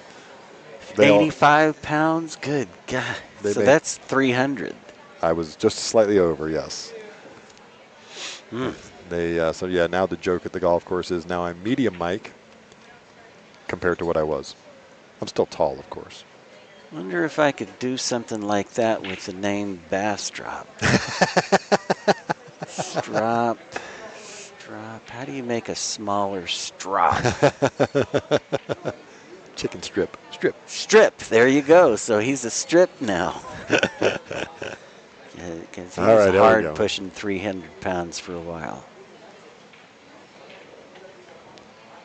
Yeah, so he's elevating. He's going to get down underneath it, hopefully pull it down below the 10. But I don't like it. I don't like it either. It's so easy to drop in front of the 10, right? Heck no. Or scratch. Captain Mike is the one I go by most of the time there, Jay Bunch. I don't know why he's not shooting Federer's shot. Yeah. I'll tell you why. Because if he if he shoots the 9 and crosses the 6 is going to come right back into Right the back into the stack stack. and unstick him. Yeah. So he really can't do That that. shot is not on for sure. But I'm going to go home and practice that shot because, man, that's effective. I don't know how I'm going to elevate, though. My arm just doesn't cooperate with an elevated cue. Crypto in the chat says in England they have the jock strop. Oh, so cleverly, you see how he played that for the safety? Instead of trying to draw it down the rail, he played it with like force follow into the rail. And didn't leave a bank shot or anything. Didn't go down too far. Yeah. So he sort of protected a few of his own balls. Yeah. He just dead stunned it. He doesn't force follow it. I thought he followed it at first. But yeah, good shot there. So we haven't seen any high karate shots. You know what I'm talking about? I don't think I've heard the terminology of... So a high karate is like the 5-ball. If you shoot that hard with inside English, it will high karate and come off the rail and come back to the rail and stick right there. You're talking about the cue ball? Yeah. Oh, yeah, you typically use it when your cue ball is at the other end of the table. No, I play it. High karate a ball out of there. I've never heard it called high karate. I play the shot all the time in 3-cushion, of course. Who's the guy that always did commentary with Billy and Cardona? Really funny guy, boxer. Yes. Great straight pool player, great one-pocket player, and a hoot to listen to. Yep. So he called it high karate. Is he going to get a little nudge? Yeah, a couple of nudges. Nudge, nudge, wink, wink. Okay, so he's left a bank. I will go back to agreeing with Jay Bunch there. Can always call me Captain Mike. That's the safe one because no matter what, I will always have that moniker. It's a nice bank, too, because he's a finger off the rail, so it's easy to cross it. I don't know what he's tapping the rail for, other than maybe that's where his cue ball's going to touch. But it should be a nice free bank. Oh, I know. He's worried about his next shot. Oh. He's banging it. Diliberto, that's the guy you were thinking of? Danny Diliberto. Danny Diliberto, yeah. Thank you for that in the chat there. A couple of people answering that one. The name escaped me for a second, I'm sorry. Yeah, Danny and Johnny Irvolino, great players from the past. And sad to say, Billy Cardona is kind of a player from the past. Yeah, for sure. I never thought of him as being old, but I guess I have to now. Yep. Yeah, he's still a gunslinger. I mean, he's got a great shot. Very, very good shot maker.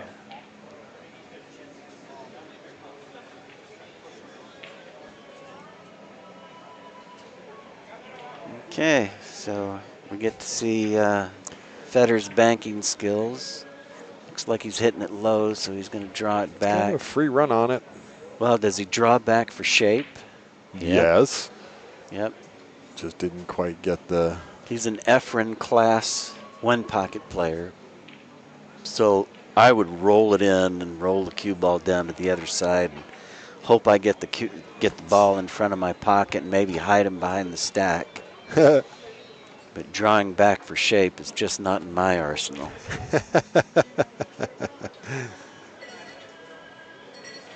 Yes. Unless I'm playing shake, and then I can wind up and let one go. Yeah, well.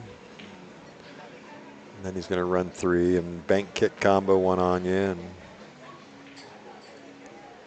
I've learned a lot from playing him. Yeah, a whole lot. Shane going to go 2 rails with this thing? How accurate do you have to be? A lot more accurate. And not even necessarily for the make, just getting it to his side of the table. He's just going to play the duck on it. Smart move. That's a lot to ask, except if you look at it, all he's got to do is get on the other side of the 3. Yeah, this is just as good. I don't... I was just presenting the option. And it's better.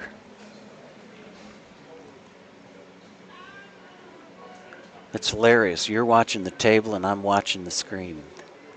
Yeah. And you have the better view of the table. I do. And actually, I can move this down for you. You don't even have to do that. But I can't see that far.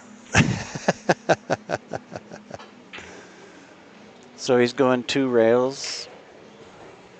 Is that what he's looking at? I would think so, right? Trying to edge that 5 ball. If he misses that, he hits the 9 ball. Well, even if he catches the 5 ball thick, he's still on the correct side of the table and not really risking a lot coming in. Yo, B12, welcome this evening, and thank you so much for the generosity and the awesome donation there in the chat. Always appreciated to anybody and everybody willing to donate to this stream and help us grow it even more. Thank you, B12. We will definitely enjoy a drink on you. Thank you again. Yes, I need to clean it. We don't have cleaners. I think they stay well away from all the electronical equipment in here. Good thinking. Don't want any shorts. Yeah. All right, well, that was a really nice shot. So that was what I was saying. Even I'm if it comes in surprised he thick hit it on that it, full. yeah. But that gained him a 1 ball in front of his pocket.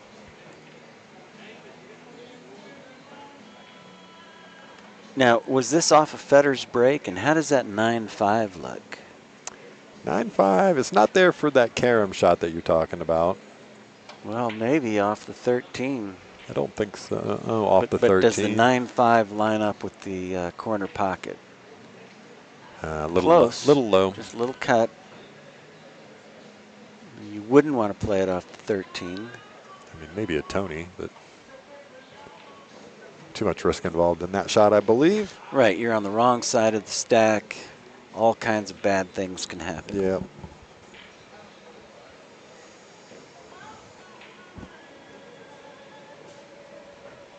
Yep, ugly, ugly, ugly.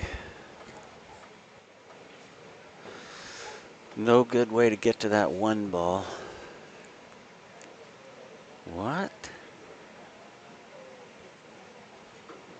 Just a little feather down to the rail, maybe? I mean, that's the simple No. duck, but he's not. That's no good. Oh. He can punch the 5 ball and knock the 1 out with that 5. But he's not doing that. He's just making sure. Look at this. But he did spin underneath the 1. Pretty good shot. I don't know. He left a bank. This is Federer, after all. Which bank? The 1 ball. Come on. It's that impossible bank that you guys like so much. That one is actually impossible. Here it's a natural gearing action. No. Yeah, by the time it gets all the way down there, there's no gear effect. True that. Okay, so the next option is to kick the 9 into the 6. I don't really like that. That's scattering a lot of balls up in that area, right? Well, and not knowing where the cue ball is going to go. There's no catcher's mitt to catch the ball. Yep. I do like kicking the rack higher and going down table with the cue ball.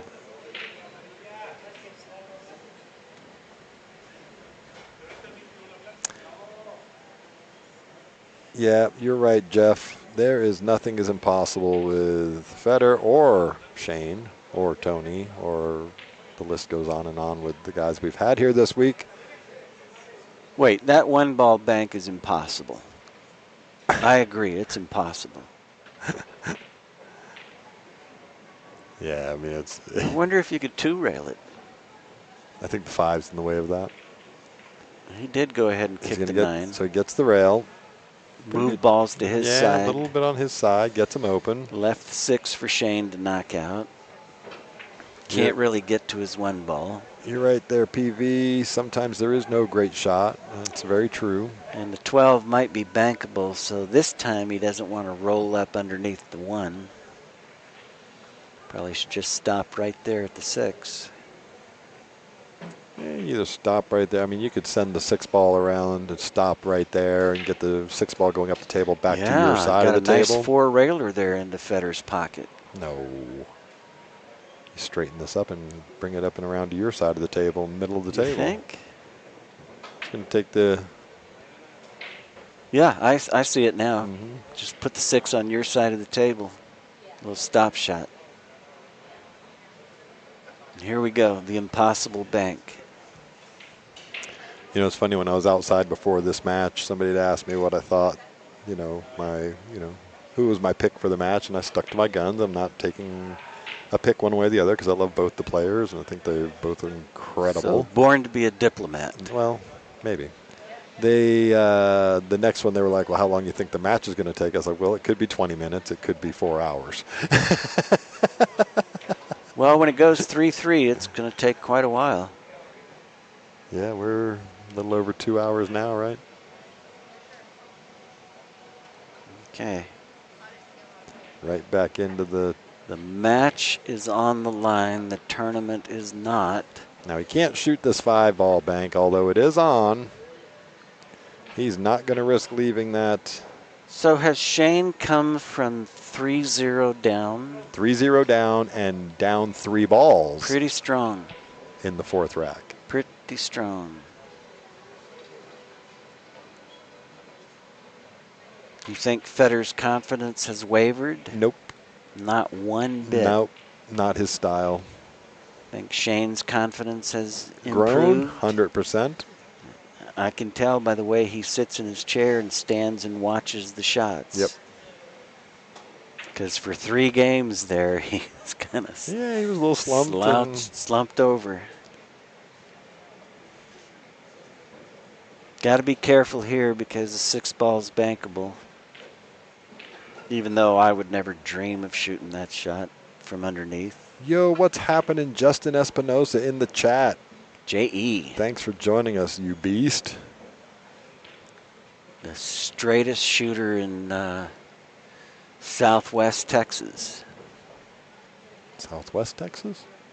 Are we in the Southwest? We are Central Texas, sir. We're Central? We're about as central as it gets. So why am I in the Southwest Irish Wolfhound Rescue portion of Texas? I have no idea what they're... Yeah, so they include Austin. They're gerrymandering of their districts. They're San Antonio, Corpus, and Austin.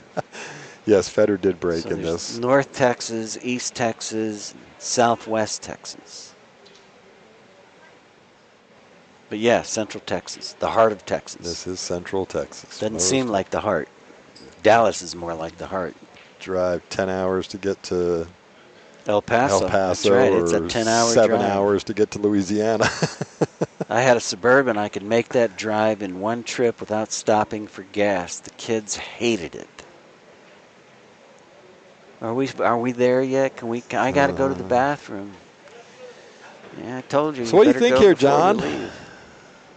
What does he do with this 1 ball hanging over this pocket? I kick 2 rails into the bottom of the 1 ball? Between the 1 and the rail.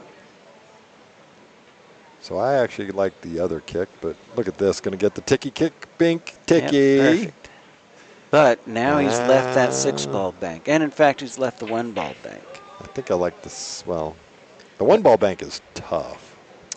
Right, because you can't use outside English on it to get out of there. If you use inside, you're going to go up into the 4, if you're lucky. Probably the 6.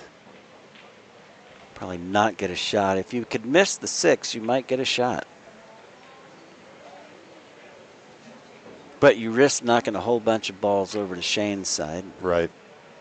But not Federer. I mean, he's got you know, the perfect speed, the perfect stroke to get everything possible out of crossing that 1 ball. Yeah, I'm not a big fan of banking the 6 because the 1 ball is obviously in the way of that. You'd have to get right below the 1 ball, which is really tough. Do you think he could 2 rail the 5 ball back towards his side with some follow?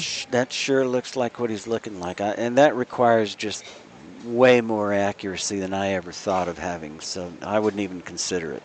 Yes, and Tony is set up to play the loser of this tonight, so we will be on the stream tonight.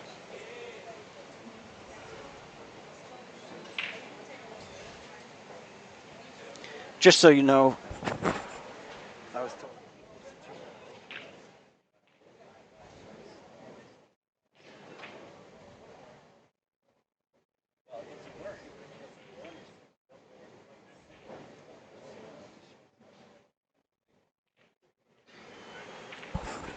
Okay, sorry about that. I'm back. Yes. And there he is shooting the. Oh no, one railer. One Wow. rail. Okay. I don't know see it why going we didn't one, see but that. now he's going to drop down here to stop. It's okay. Well, it is. I don't think he can bank it to one. Well, he's close enough to where he can spin into the 5-ball. Look at that. That's a possibility. Yeah, I mean, that's the only way you play this shot if you feel like you can get into the 5-ball, right? You're still risking just thinning the 5-ball and The leaving only it. risk is not hitting that 5-ball. And I don't think he's even shooting at it. So B12 answering your question, yes. The loser of this will play Tony Chohan. The winner of that match will be back in for the finals. So, yes, the loser of this is still in with a chance. Save the replay.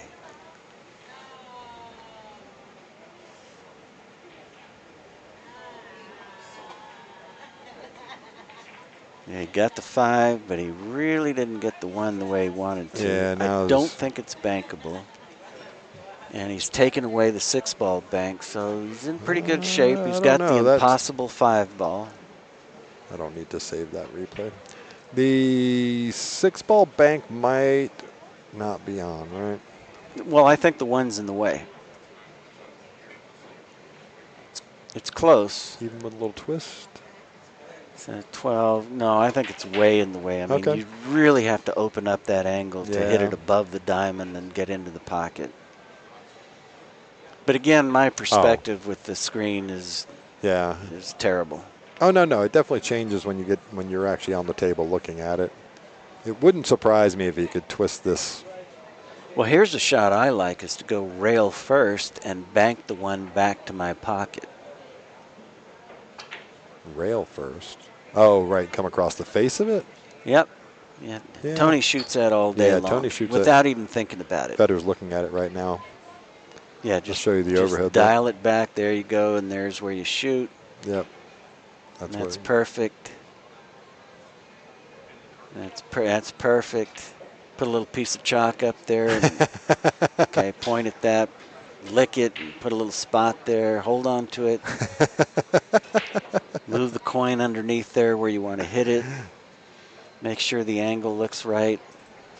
You're not allowed to mark it. Or leave your cue on the table. Or leave your cue on the table, exactly right. Or rake the balls in until they all stop moving. So that's very nice. Oh, and gets the twist. And he makes it. So I don't really understand the twist other than when you hit rail first, that's it's going creating to impart left English English on it. It's not anything he did. It's just naturally doing it because of the cue ball's angle. By hitting that first rail. Yes.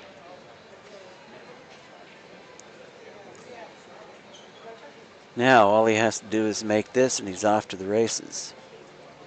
But the good news is for Federer is Shane no longer has a ball in front of his pocket. So no matter what happens here, he's accomplished that much. So you can't just roll the 5 in. I don't like the shot when you have to elevate and spear it in, but that's what he's going to do. And he needs to get it back far. Does the 3 get past the 10? 1 ball. Sorry, it's been so long since I scored a point. The scoreboard here in front of me shut itself down. Let me... 1 for Federer.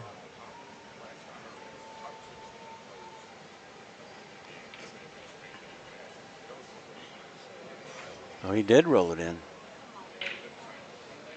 in. And cleverly put the cue ball behind the 3 so that Shane didn't have anything to do. He wasn't cleverly nothing there. Pull the other leg, sir. He just missed.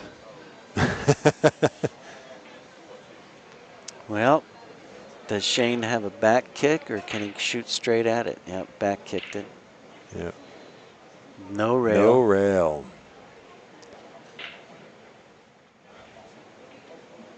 Shane's looking for a coin. Yeah, there's one under the cushion. Federer says, here, I'll put one up for you. You don't have to look for it. Both of them eyeballing each other. Shane didn't want to put one up, and Federer said, "Oh yeah, Shane was trying to. I was watching. Maybe was maybe he standing catches a right rail. there." No, yeah, he was all right on top of it.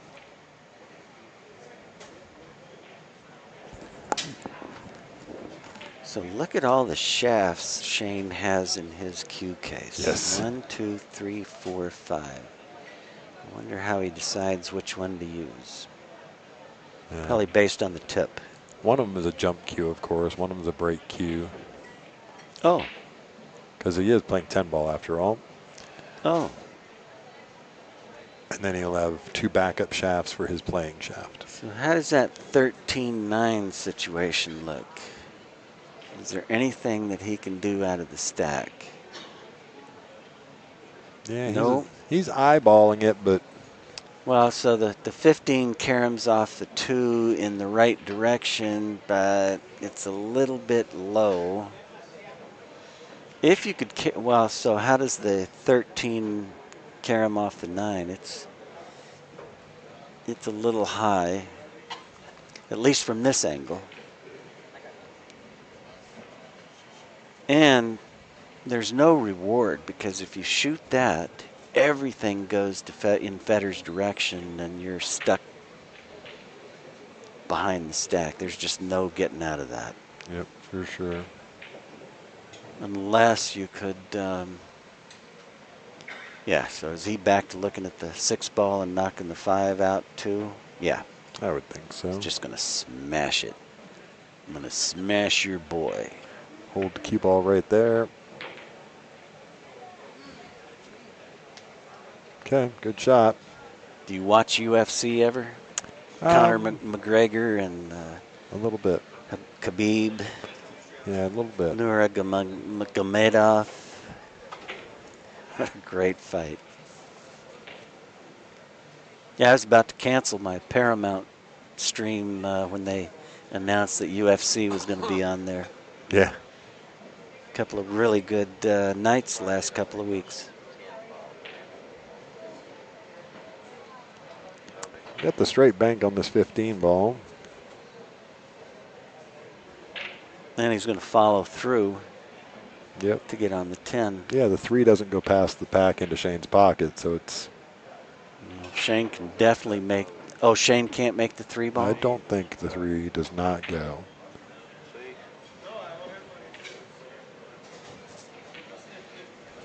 Get him on a microphone, would No. you? No.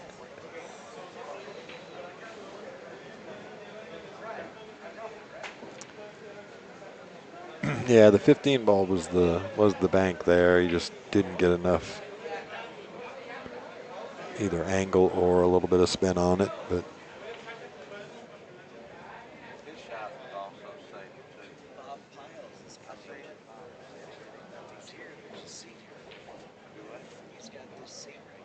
Yeah, we'll move this guy out of the seat for Bob. You want to go find him, John? No. Okay. Yeah, maybe. Anyway, Shane just trying to figure out what he's going to do with this cue ball. Well, there's only one thing. He's got to clear the 15.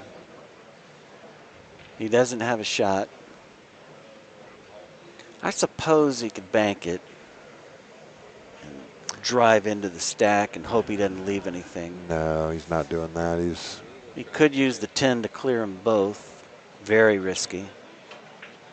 I think the easiest thing to do is to shoot your stick shot, your rail first stick shot, and drive the 15 into that stack. I think that's what he was looking at when he was and trying to see move where them all the in that move direction. them all up there.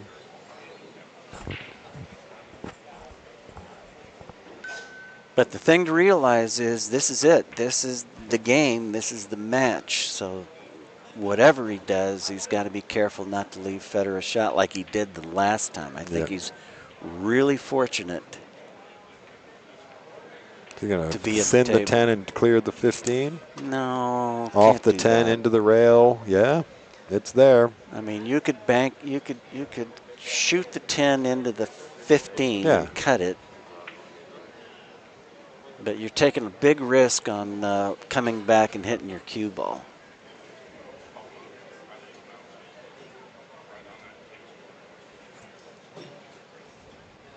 You want me to write him a note? You want me to write him a note on how to shoot this shot? I'm sure he would love you to. 10 ball, cue ball into the 15. Not a chance. Not now. He's playing the kick and stick now. That's the one he originally looked at.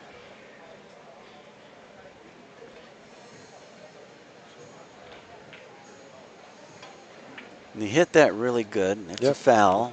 How many does he own now? Not a foul. The cue ball got to the rail after the. Looked like a foul to me. I mean, did he get a rail? Where's the replay?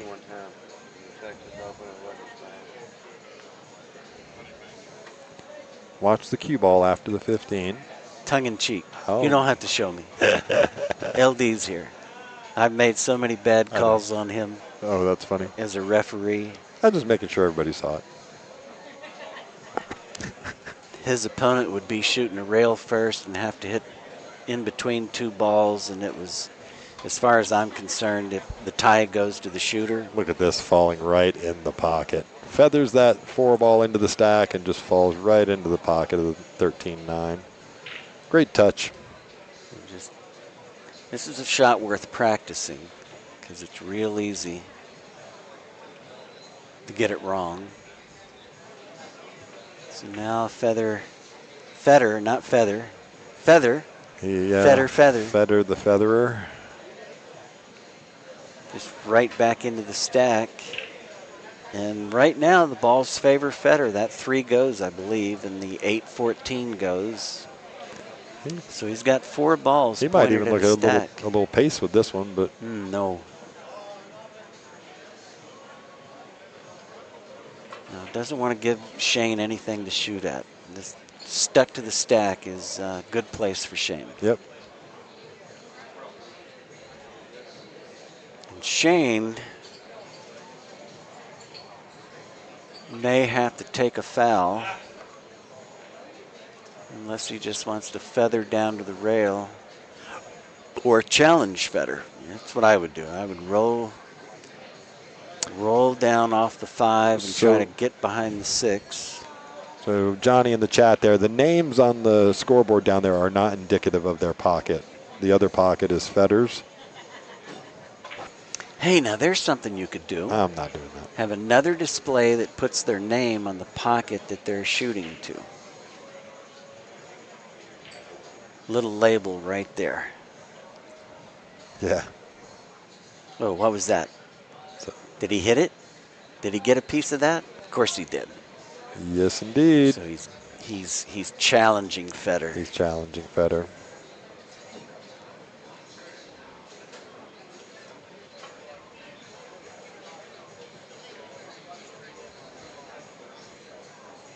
Federer's going to challenge him right back. Just roll the 6 in and say, here, cut this 5 ball. And that's going to be a big mistake because Shane loves that shot. That cut back on the 5. Gumball, they definitely know the coin is on the rail. That pocket the coin is in front of is Shane's pocket, who doesn't have any balls down. Federer is shooting into the bottom left pocket as we look at it.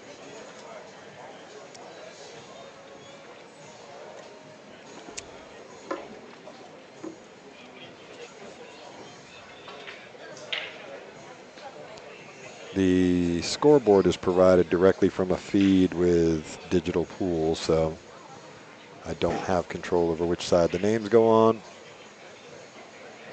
You're exactly right, Slim. So just makes that containing shot. Get that ball back down this end of the table. Make Shane make a decision here as to what he wants to do. Yeah, let's see Shane shoot a cutback shot on that 5 ball. That's not happening. No, but if he's on that bottom rail, Shane will shoot it. Oh, yeah, on the bottom rail. Okay, so he needs to move the 10 out of there. He's got a bank. Got to take care of the cue ball, and I don't know if he's got enough room to get on the left side of the 10 ball. 3 ball in his way. He's shooting at something. Yeah, Jeff, I did see those monitors at the Olympics that they were using on the family members. That's pretty awesome watching their heart rate go up So when a they're. little bank shot, Okay. comes back to the rail. I say that's a win. That is a win. Except Federer's got a bank shot on the 8 ball into the stack. Into the stack, So yep. he can either be delicate and just move the 8 underneath the 10 and get it in front of his pocket, or he can smash it. I think he goes for delicate.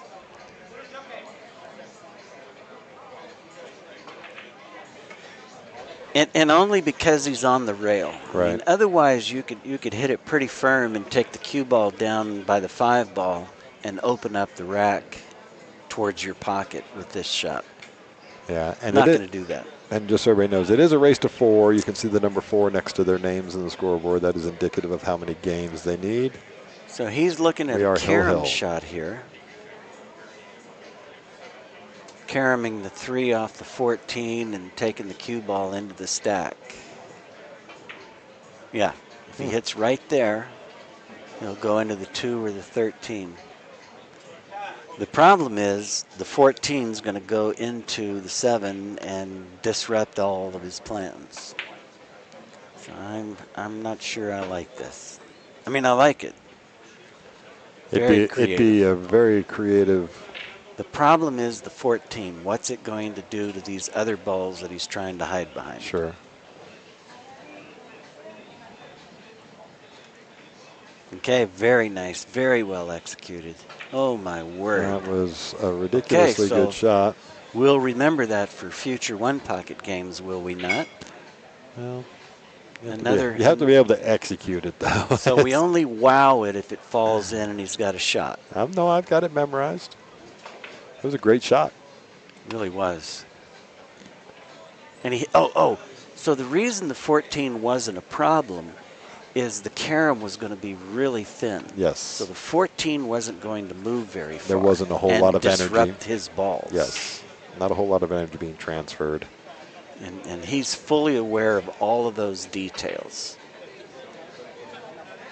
I'm only aware of it afterwards.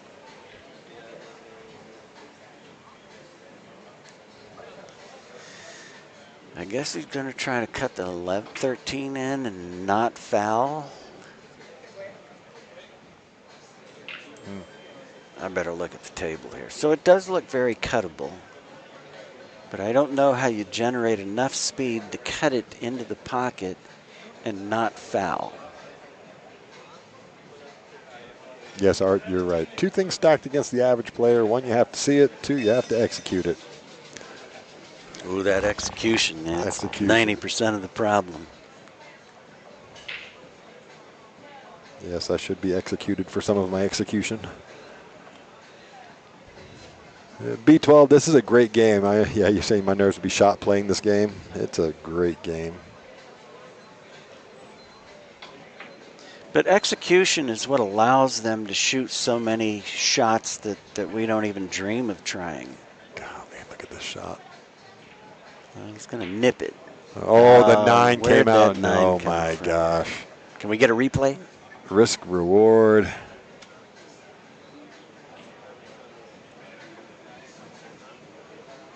And does Federer have a shot?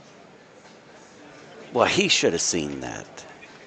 Oh, yeah. He did study it. He looked very carefully to see where those balls were going. And look where the 9 is. Okay, so does Federer even have a shot? He can cut the 13. Whoops.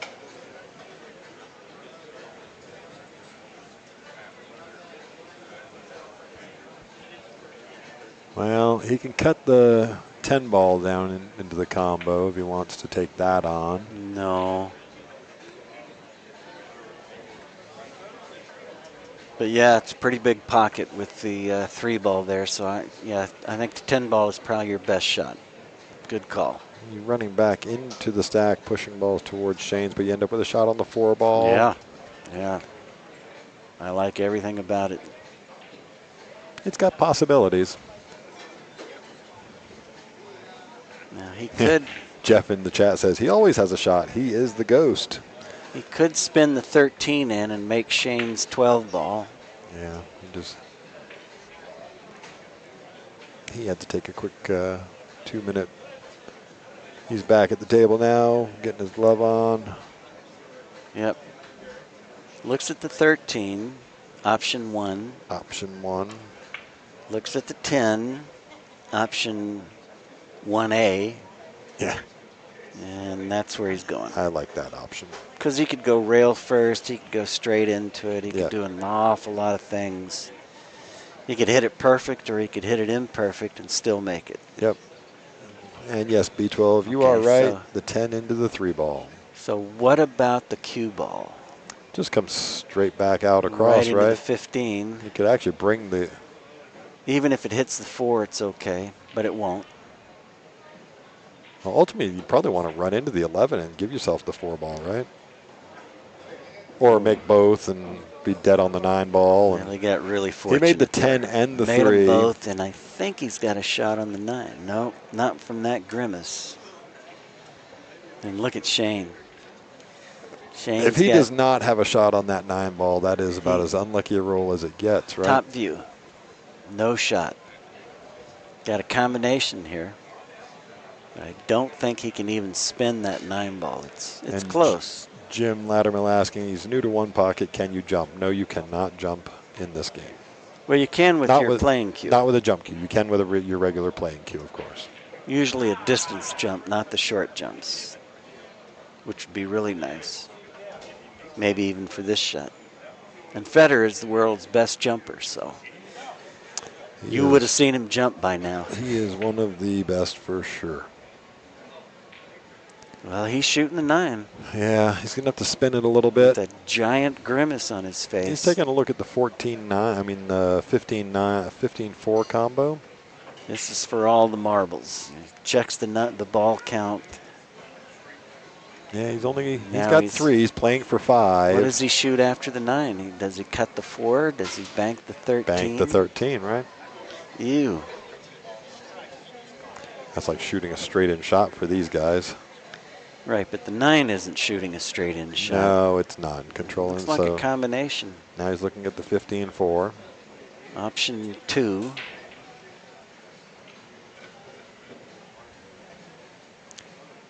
Now you could bank the 8 and draw it underneath the 2 and the 15. How about 2 and the 12? How about that for a shot? No, sir. Get a shot at the 2 afterwards. Pretty creative, but no, sir.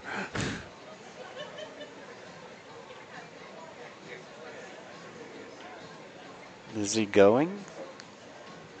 So he's shooting the combination. I mean, there's nowhere for him to duck right now. 10-4 combination.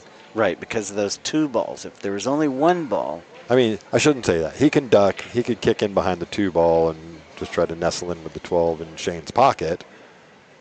But that's not what we're getting here. Oh, so you're saying he doesn't have any choice. He has to shoot this combination. Well, like I said, there obviously is a safety, but it's a risky one at best.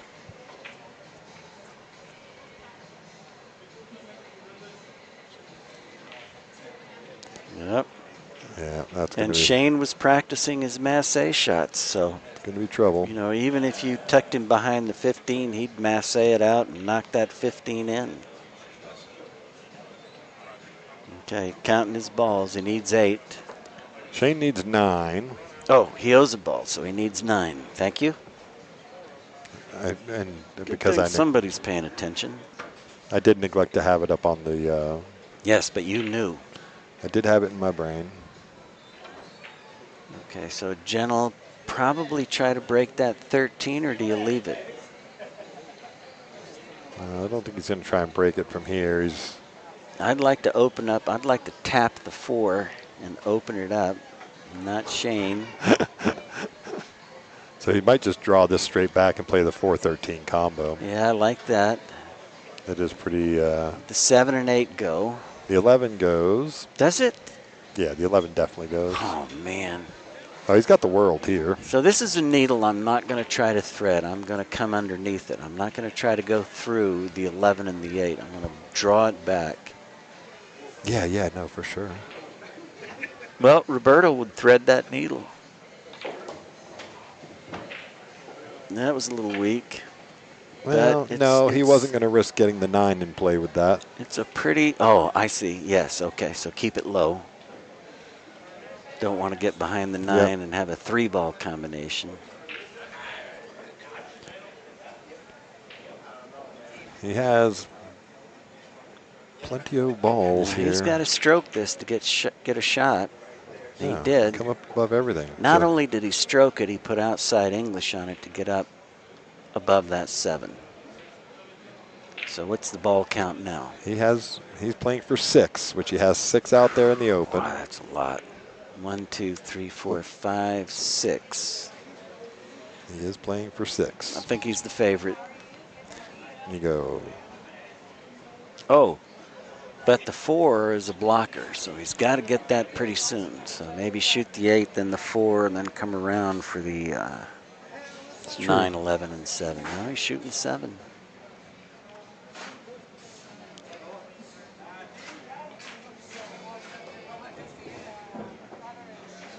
And that's interesting. So he's going to either go back for the 6 or come back about where the 8 is at to get on the 4. This is dangerous because he could get behind the 11. I mean, I think that 4 blocks. Oh, you said the 9 goes. Well, it doesn't with the 4 now. Oh. It did go at the 11 goes, I said. Well, it must, because otherwise he'd have gotten the 4 out of the way.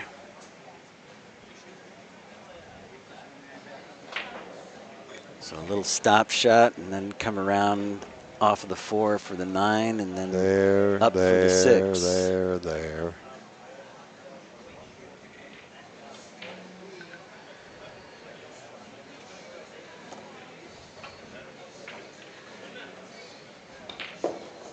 Power stroke. You didn't like You're asking for it. Yeah. And I don't even know if he can. I think he can see the 4. You can look right at the table there. You can see the 4. So you know what you could do with those circle numbers? You could put their score on top of their pocket.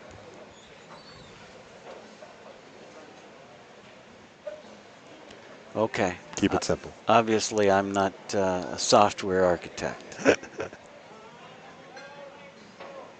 Or a digital architect, or whatever you call them. What do you call Jude? He does digital marketing. Oh, that's different. Okay, so that's nice, but boy, the 6 is still going to be tough. Just got real tough. Oh. So what do you do here? You roll down, you pocket the 6 and roll down to bank the 9, and don't miss the 6. Shane's playing for 2. He put 7 down in his tray, but He knows he owes one. I hope he remembers. There's a coin right there. Otherwise, he'd just be rolling the 6 in. So he knows he needs another ball. Yep. He looked up. That's a lapse in concentration, I think. There was some movement over here on his sight line. Nailed it. How do you do that? Yeah, but he needs one more. Right, one more. He's playing for 1.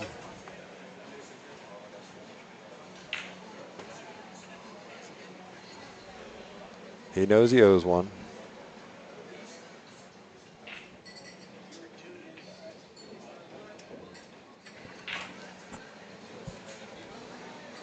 All right, well, he banks this all day long. All right. This is for the match.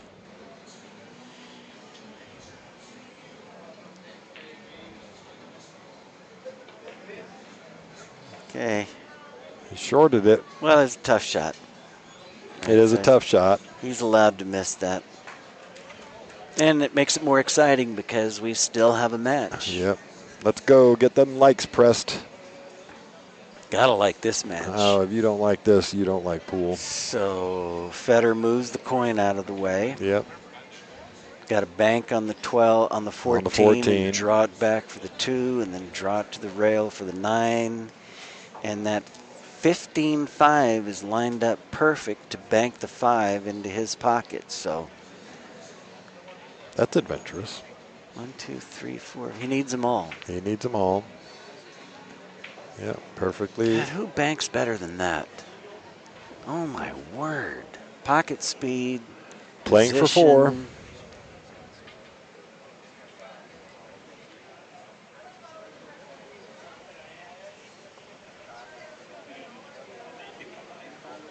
We have he obviously has a difficulty with that 15-5, and he needs them both. Of course, Shane's playing for 1. But that 15-5 is going to present an issue for him. Well, no, I think the 5 goes in and he stops right there, draws it back, and the 15 goes just straight into his pocket. So Oh, if he I don't gets see any problem here. if he gets up into that small section behind the 15-5, sure. Let me tell you something. If he can make these 2 balls, he can make those 2 balls. Oh, look, maybe you can even bank the 15 off the 5 into the corner pocket.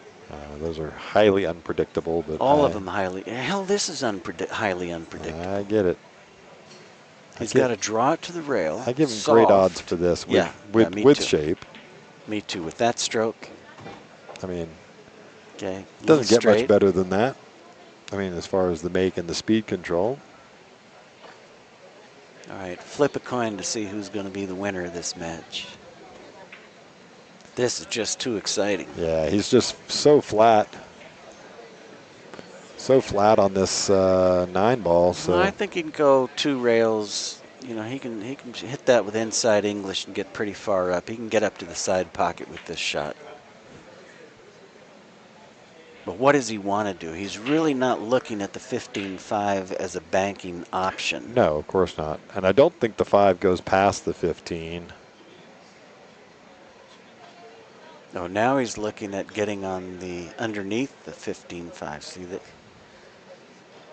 Fedor, come here. Here's a crazy one.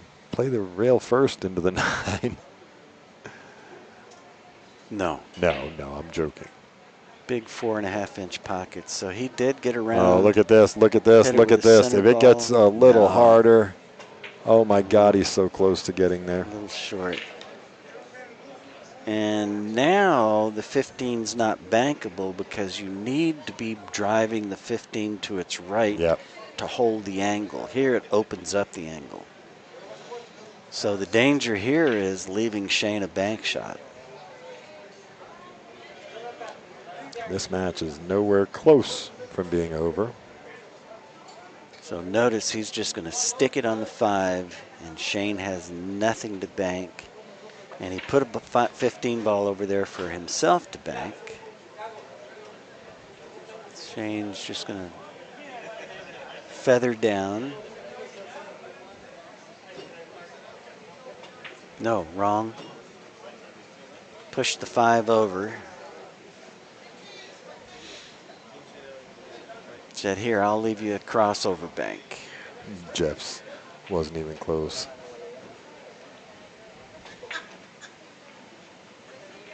Yep, so just kind of tie those balls up. There's no bank, there's no 2-railer. There's a Tony kick bank. There is a Tony kick bank. I don't like it, but. Well, it's a scratch shot. So yes. Even Tony couldn't shoot that. Now maybe tap it gently. Tap-a-roo. No need to move them and no need to get down on the foot rail because you leave a bank. So both those balls are bankable for Federer. And really the 15, well, it would be if the 5 wasn't there, but with the 5 there, it's a scratch shot. Yep. Yes, Federer is playing for 2. Shane is playing for 1. Now he might elect to leave Shane long. Nope. Mike Owens, if this is your first day watching One Pocket, boy, did you pick a good one.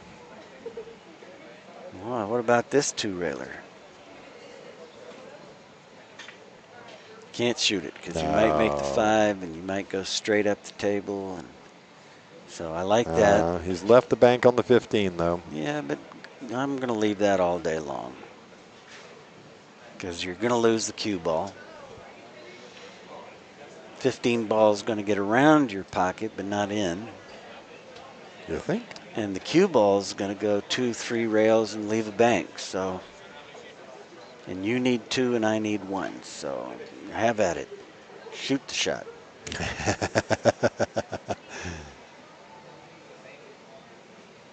He's shooting it.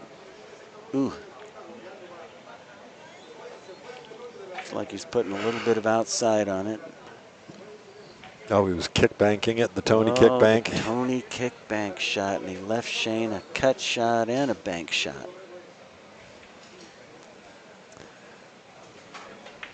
Shake showed me this cut shot. Yep. Oh my God. It's really sick. What the hell are you doing?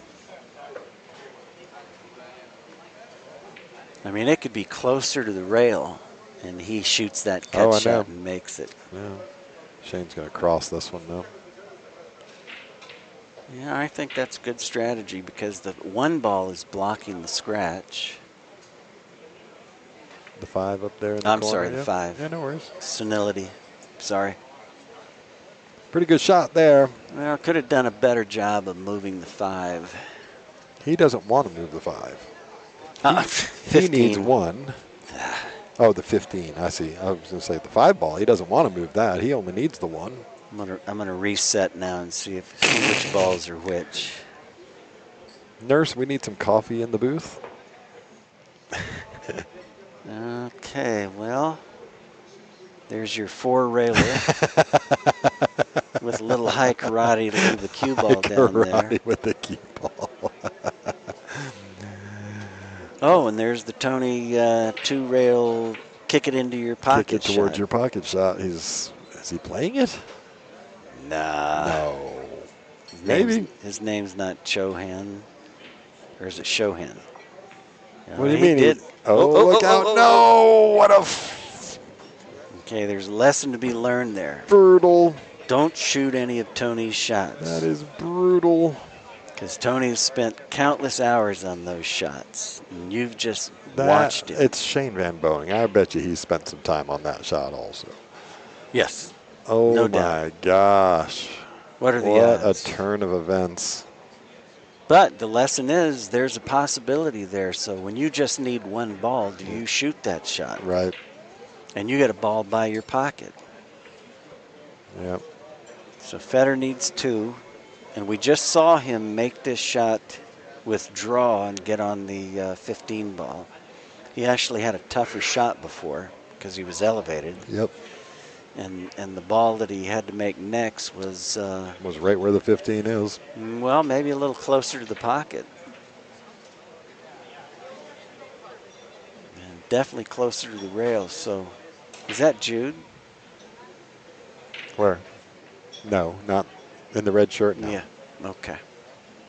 I thought the bowed legs gave it away. All that horseback riding he does.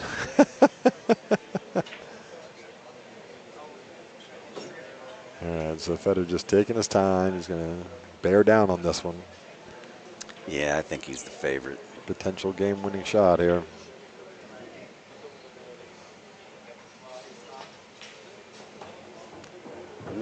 Oh, he came up a little high on it. Now he's got a severe cut shot. The 15 is no longer an option. So we still got a match, and that's a hell of a cut shot on that 5 ball. So I seem to be able to get the balls straight when I'm looking at the screen, and I what's the term where you flip things over, the reading disorder? Dyslexic? Dyslexic when I look at the table itself. Now, it looks like an easy cut shot looking at the table from this perspective, but here it looks really difficult.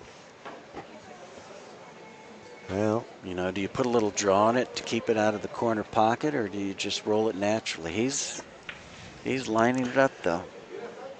Well, wow. And then how do you get to the correct side of the 15? I think he's the favorite to make it, and he doesn't have. Well, wait a minute. He's got 7. Oh, yeah. He has 7 now. He just needs this ball.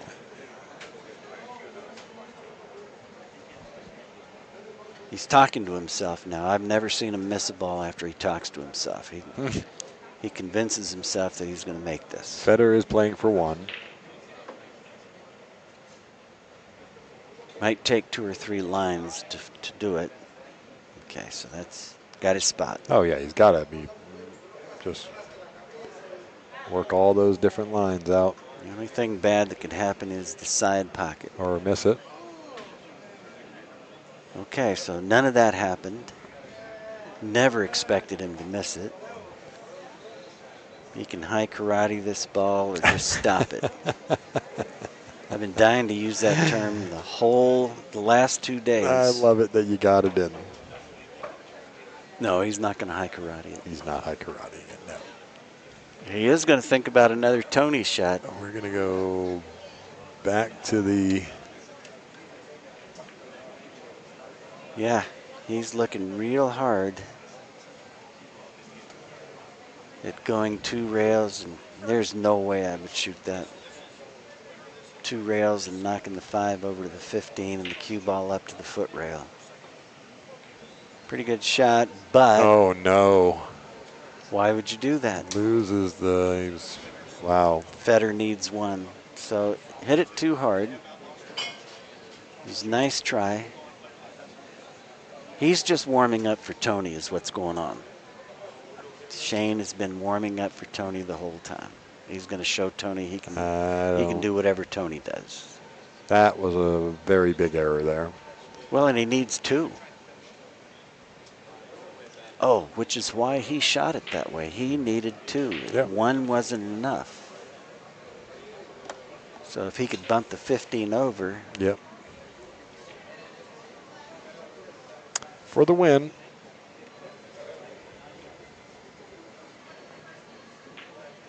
All right, well, we have a really fantastic match there, guys. Took advantage of that whole pocket. Yep. Well, I'm going to take a little break.